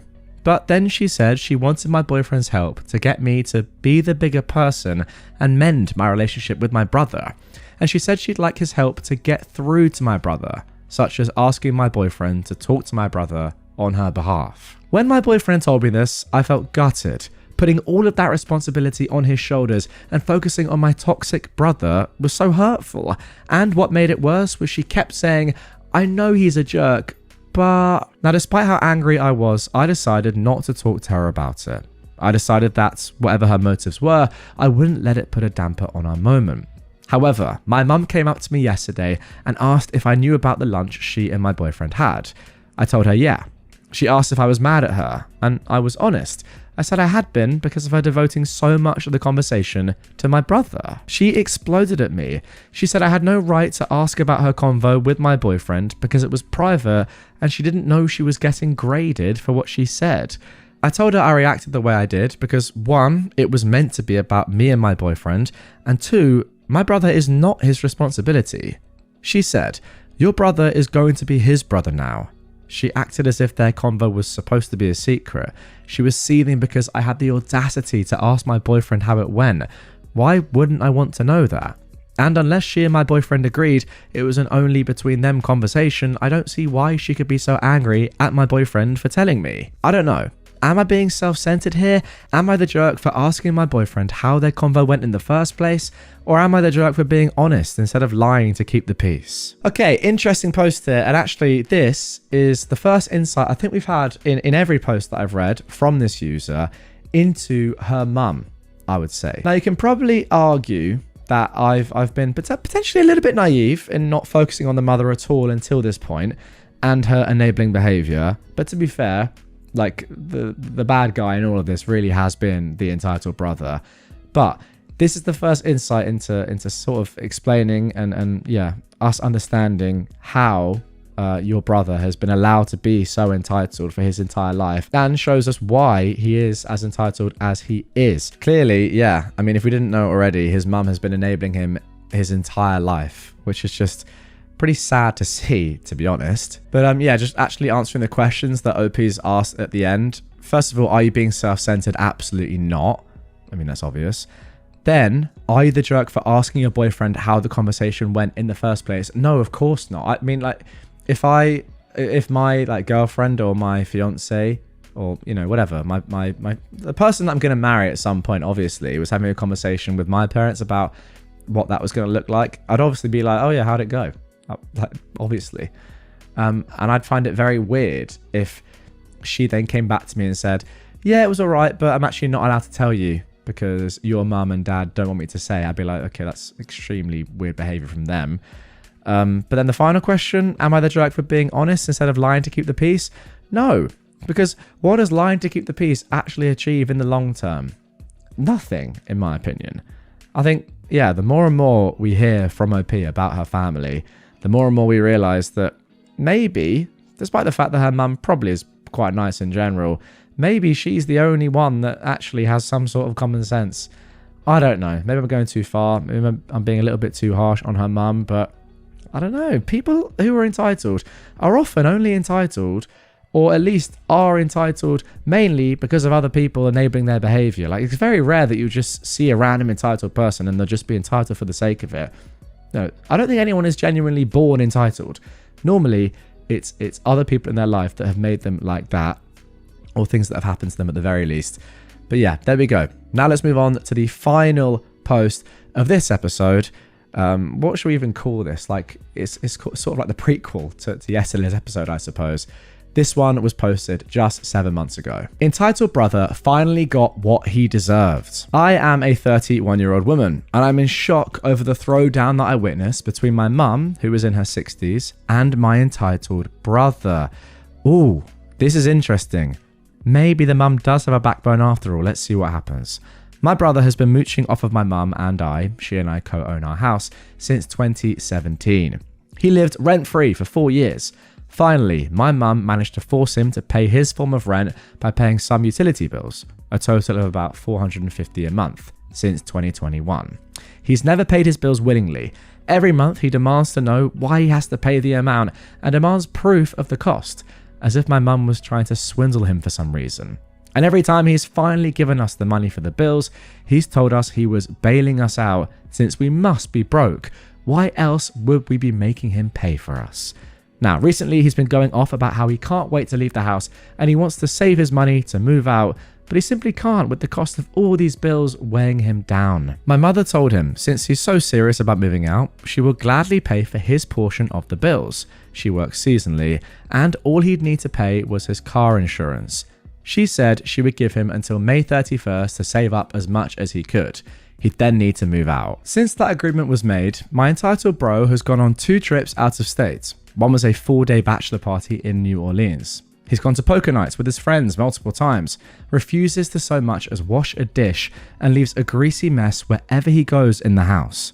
Meanwhile, my mum has worked 6 days a week to make enough money to cover his expenses, and yet he hasn't thanked her once. Every time she asks him to do the simplest task, he ignores her or claims he forgot, despite how often she reminds him. Today, she finally snapped. His one bill that he's responsible for was due 4 days ago and he never paid her. She texted him and reminded him verbally many times. She asked via text one last time today and he finally responded by asking her to give him a receipt so she can prove his insurance cost what she claimed it cost. And he never sent the money. She lost it and said she's sick of catering to him without so much as a thank you. She said she wants peace and he is no longer worth the trouble she goes through. She said she is removing him from the car insurance tomorrow and that he no longer has until the end of May to move out. He actually has 3 weeks. That's it. And remember guys, this was posted on March the 21st, 2024. So instead of the end of May, we're looking at halfway through April. Half the time. Actually, no, way less than half the time. 3 weeks rather than what? 9 weeks or so. She's threatened to kick him out before and hasn't gone through with it yet. But this time felt different because I've never seen her go nuclear like that before. And my entitled bro must have felt that same way because he went through the 5 stages of grief about 100 times during that fight. He screamed, cried, accused, name called, tried to pull me in to defend him, tried to pull in his dad, who lives 2 hours away, to defend him, tried to call my mum's sisters to defend him, claimed getting his own insurance was an emotional burden, claimed she needs professional help because she is obviously out of her mind, said that she obviously doesn't care about him, otherwise why would she so cruelly deprive him of such valuable resources. He went on and on for 3 hours and she didn't budge. I don't want to get my hopes up that she'll stick to that 3-week deadline, but this is the closest she's come to evicting him. I hope this will scare him into leaving before she has to. Entitled brother informed me that he would be taking my dog for 3 days without my permission. For those of you who aren't familiar with my stories, I am a 31-year-old woman, and I have a man-child entitled brother who is 26, who lives in the house I co-own with my mum. My mum has told him he has until May 31st to move out. This was originally posted 6 months ago in April of this year. I've been anxiously waiting for him to leave, doing my best to bide my time, but I finally reached the end of my rope, and for something that I'm not sure is the straw or the log that broke the camel's back. Last night, while I was in bed, my entitled bro informed me that he would be taking my dog, Spot, for 3 days on some fishing trip. I told him there's no way he could do that, but he said he wasn't asking, he was telling me. He said, he's my dog too, and that he's entitled to take him whenever he pleases. But here's the thing. 9 years ago, my entitled brother demanded a dog. I begged my mum not to get him one. He had one previously, but neglected it, and my mum ended up rehoming it, for which he never let her hear the end of it. But of course, she caved, and the same problem persisted. My entitled brother never cared for Spot. I ended up taking over his care. I paid for his vet bills, I fed him, I took him to get groomed, etc. Things came to a head when we had to move in with family members, and they said we were not allowed to bring a dog. My entitled brother didn't do anything to find Spot a new home. It was my problem. I found him a foster home, where I visited him every day after my college classes ended, and I was able to get him back 2 years later when we finally had a place to live again. Additionally, when I moved out of my house for a year, Spot went with me. Spot sleeps with me every night and has my name on all of his records. He's now 10 and has arthritis. He takes meds for his hips and his stomach and needs frequent bathroom breaks. Oh, and he hates the water. So when my little bro said he wasn't asking me, he was telling me, I knew that Spot would be miserable and possibly in pain that whole trip. He hadn't asked or even mentioned taking Spot before, so he's due for a refill on his pills tomorrow. Had I known, I would have gotten the refill sooner. I tried telling him that Spot needs a lot of care, and he said, yeah, so just give me everything he needs. And I was so irritated. You wait until the night before to tell me this. Then he said something that made my blood run cold. I could have just taken him and let you panic, but I was being nice telling you ahead of time. That did it. I don't know why, but every alarm bell went off in my head. I grabbed my purse, put on my slippers, and told Spot to get in the car. I drove to my fiance's house and slept here last night. I was going to move into my fiance's house this summer, but now I'm asking myself, why the heck am I waiting? Everyone on Reddit keeps asking me why I stay home, and right now, I can't remember any of the reasons that I had before. I'm done. My mum is staying out of it right now, and I'm glad because I genuinely don't care what she has to say. I know she doesn't want me to go, but I just can't take my entitled brother's little power trips. He can do whatever he wants to the house, punching holes in the walls, kicking the appliances, calling the house a dump, but I draw the line at him taking my dog without my permission. That's my baby. And I'm not going to just stand by while he does whatever he wants with my pet when I explicitly told him no, something that he rarely hears. P.S. I occasionally have asked my brother to let Spot out for bathroom breaks since he doesn't work until the afternoon, and his response is that he's always too busy to do that. He's given me no reason to trust him to care for my dog for even a few hours, let alone 3 days on a fishing trip. And also, one final edit here on the first post. My brother does not know where my fiance lives, and even if he did, my fiance's 2 huge German shepherds would devour him. Okay, so that was the initial post. Now, the great thing about this is that just 6 days ago at the time of recording, and remember I said that that initial post was made 6 months ago, we got an update. However, before we get into this, first of all, I don't think I've covered this person's stories before, but I feel like I really need to go back and have a look at their profile and see what stories and what accounts they've told about their brother in the past. This clearly is not the first post they've made, and I reckon there's probably quite a lot there. So let me know in the comments down below if after this you want me to go back on this person's profile and have a look at what they've posted on Reddit before. But without further ado, I'm excited to get into the update. As I said, just posted a few days ago and see what happened with Spot. Okay, so here we go. Let's get into the update. First of all, OP says, I would like to thank everyone for all their support, well wishes, and for reaching out to check on me and Spot. It was such a relief to know that so many of you would have had the same instinctual reaction to my situation. Yeah, I didn't give my thoughts there because, to be honest, it was pretty obvious. Spot is clearly your dog and would be in serious danger if he was left with your entitled brother. I think we can all agree on that. So, after many months, I finally have an update for you all. Firstly, my entitled brother has finally moved out. However, he didn't move out until the end of July. He was supposed to move out by May 31st, but my mother allowed him to push the date back twice. I wasn't pleased, but since I moved out abruptly in April, I couldn't let myself get worked up over it.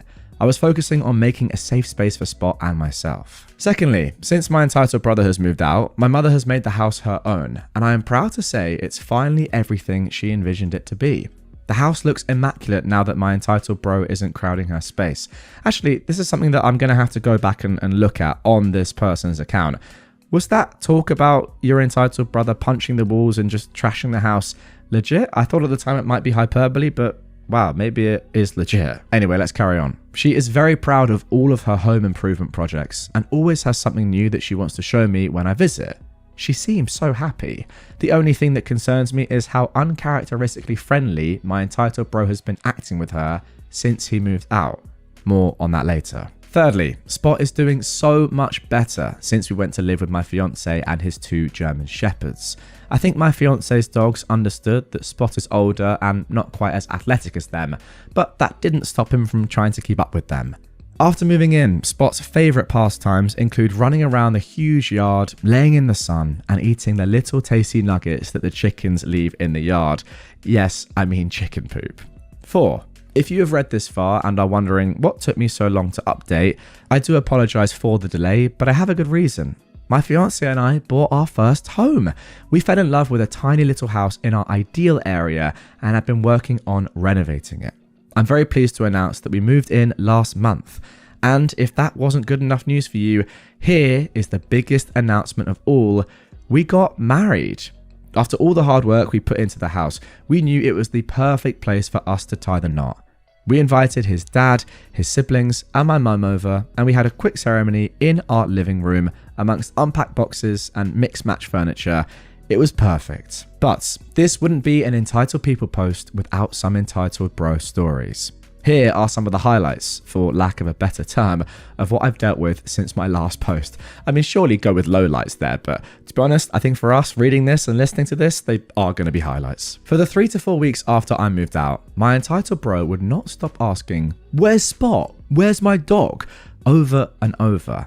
Now, I just ignored him, but while I was silent, he said a lot of very revealing things, such as, "I bet you won't bring Spot back because you're afraid I'll do the same thing to you," meaning taking off with Spot. Now, I wanted to point out the whole reason I felt the need to remove Spot was because he threatened to take my dog without my permission, but I didn't waste my breath. At one point, he got so worked up that he said, "Fine, don't tell me where Spot is. I'll find out," which only solidified my confidence that I made the right choice. Secondly, a couple of months ago, he had information that I needed in order to help our aunt with a task. My aunt asked him to please send me the info so I could complete the task for her. Now, he said he would, but never sent me anything, despite how many times she reminded him. It got to the point where the deadline was getting close, so I had to call and text him multiple times. He refused to give me anything, saying I needed to apologize for being so rude because I had the audacity to ask him for the info. I decided to act fed up and told him, "Forget it, someone else can do it." I then asked my cousin Molly to text him, saying that she was the one to contact instead. He sent the info to her instantly, and then of course I had Molly just forward it on to me. The look on his face when he later found out I was the one who took care of everything for my aunt was priceless. He enjoys having things to hold over my head. The final thing I will mention is my entitled bro was a nightmare for my mother until the day he moved out. He went through waves of giving my mum the silent treatment, then angrily hounding her for ruining his life, to having personal pity parties and saying things like he was so depressed and he didn't want to live anymore. My mum got so fed up that by his moving out day, she had no pity for him anymore, just actually secondhand embarrassment.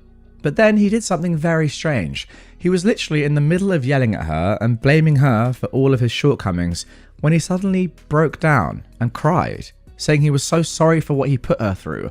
All he wants is to be loved by his mum and sister, and asking, "What would you do if I killed myself?" My mum said she thought it was a miracle from God, and I tried to gently ask her if it wasn't more likely that it was just a manipulation tactic.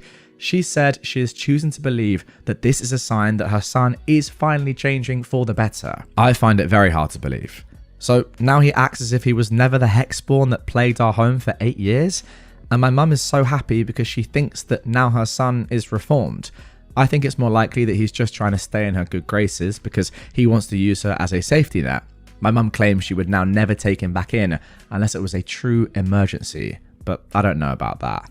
That is the only thing about my entitled brother that makes me uneasy to this day. Other than that, I have no interest in dealing with him and will not be including him in anything. He does not have my address, and my relatives know not to share it with him. Although I have had to deal with a lot of drama these past few months, I am so relieved that I left that tumultuous home life when I did. If I hadn't, I wouldn't have had a safe space for myself or Spot.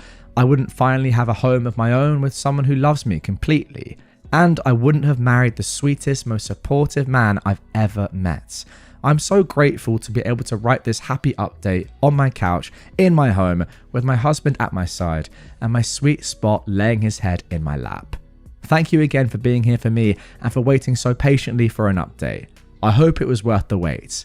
Thank you. Okay, so there we go. A fantastic ending to this one. I'm glad that everyone seems, you especially, seem to be getting on well. Spot sounds really happy. You obviously are. And your husband, fantastic news. I do agree with you though. Like, there's no way that just in one sort of split second does somebody suddenly realize how horrible they've been for the past 8 years and go, "Oh my God, I'm so sorry. I just don't feel loved by my mum and sister." Well, maybe there's a reason you don't feel loved by your mum and sister, and that's that 8 years of just pure entitlement.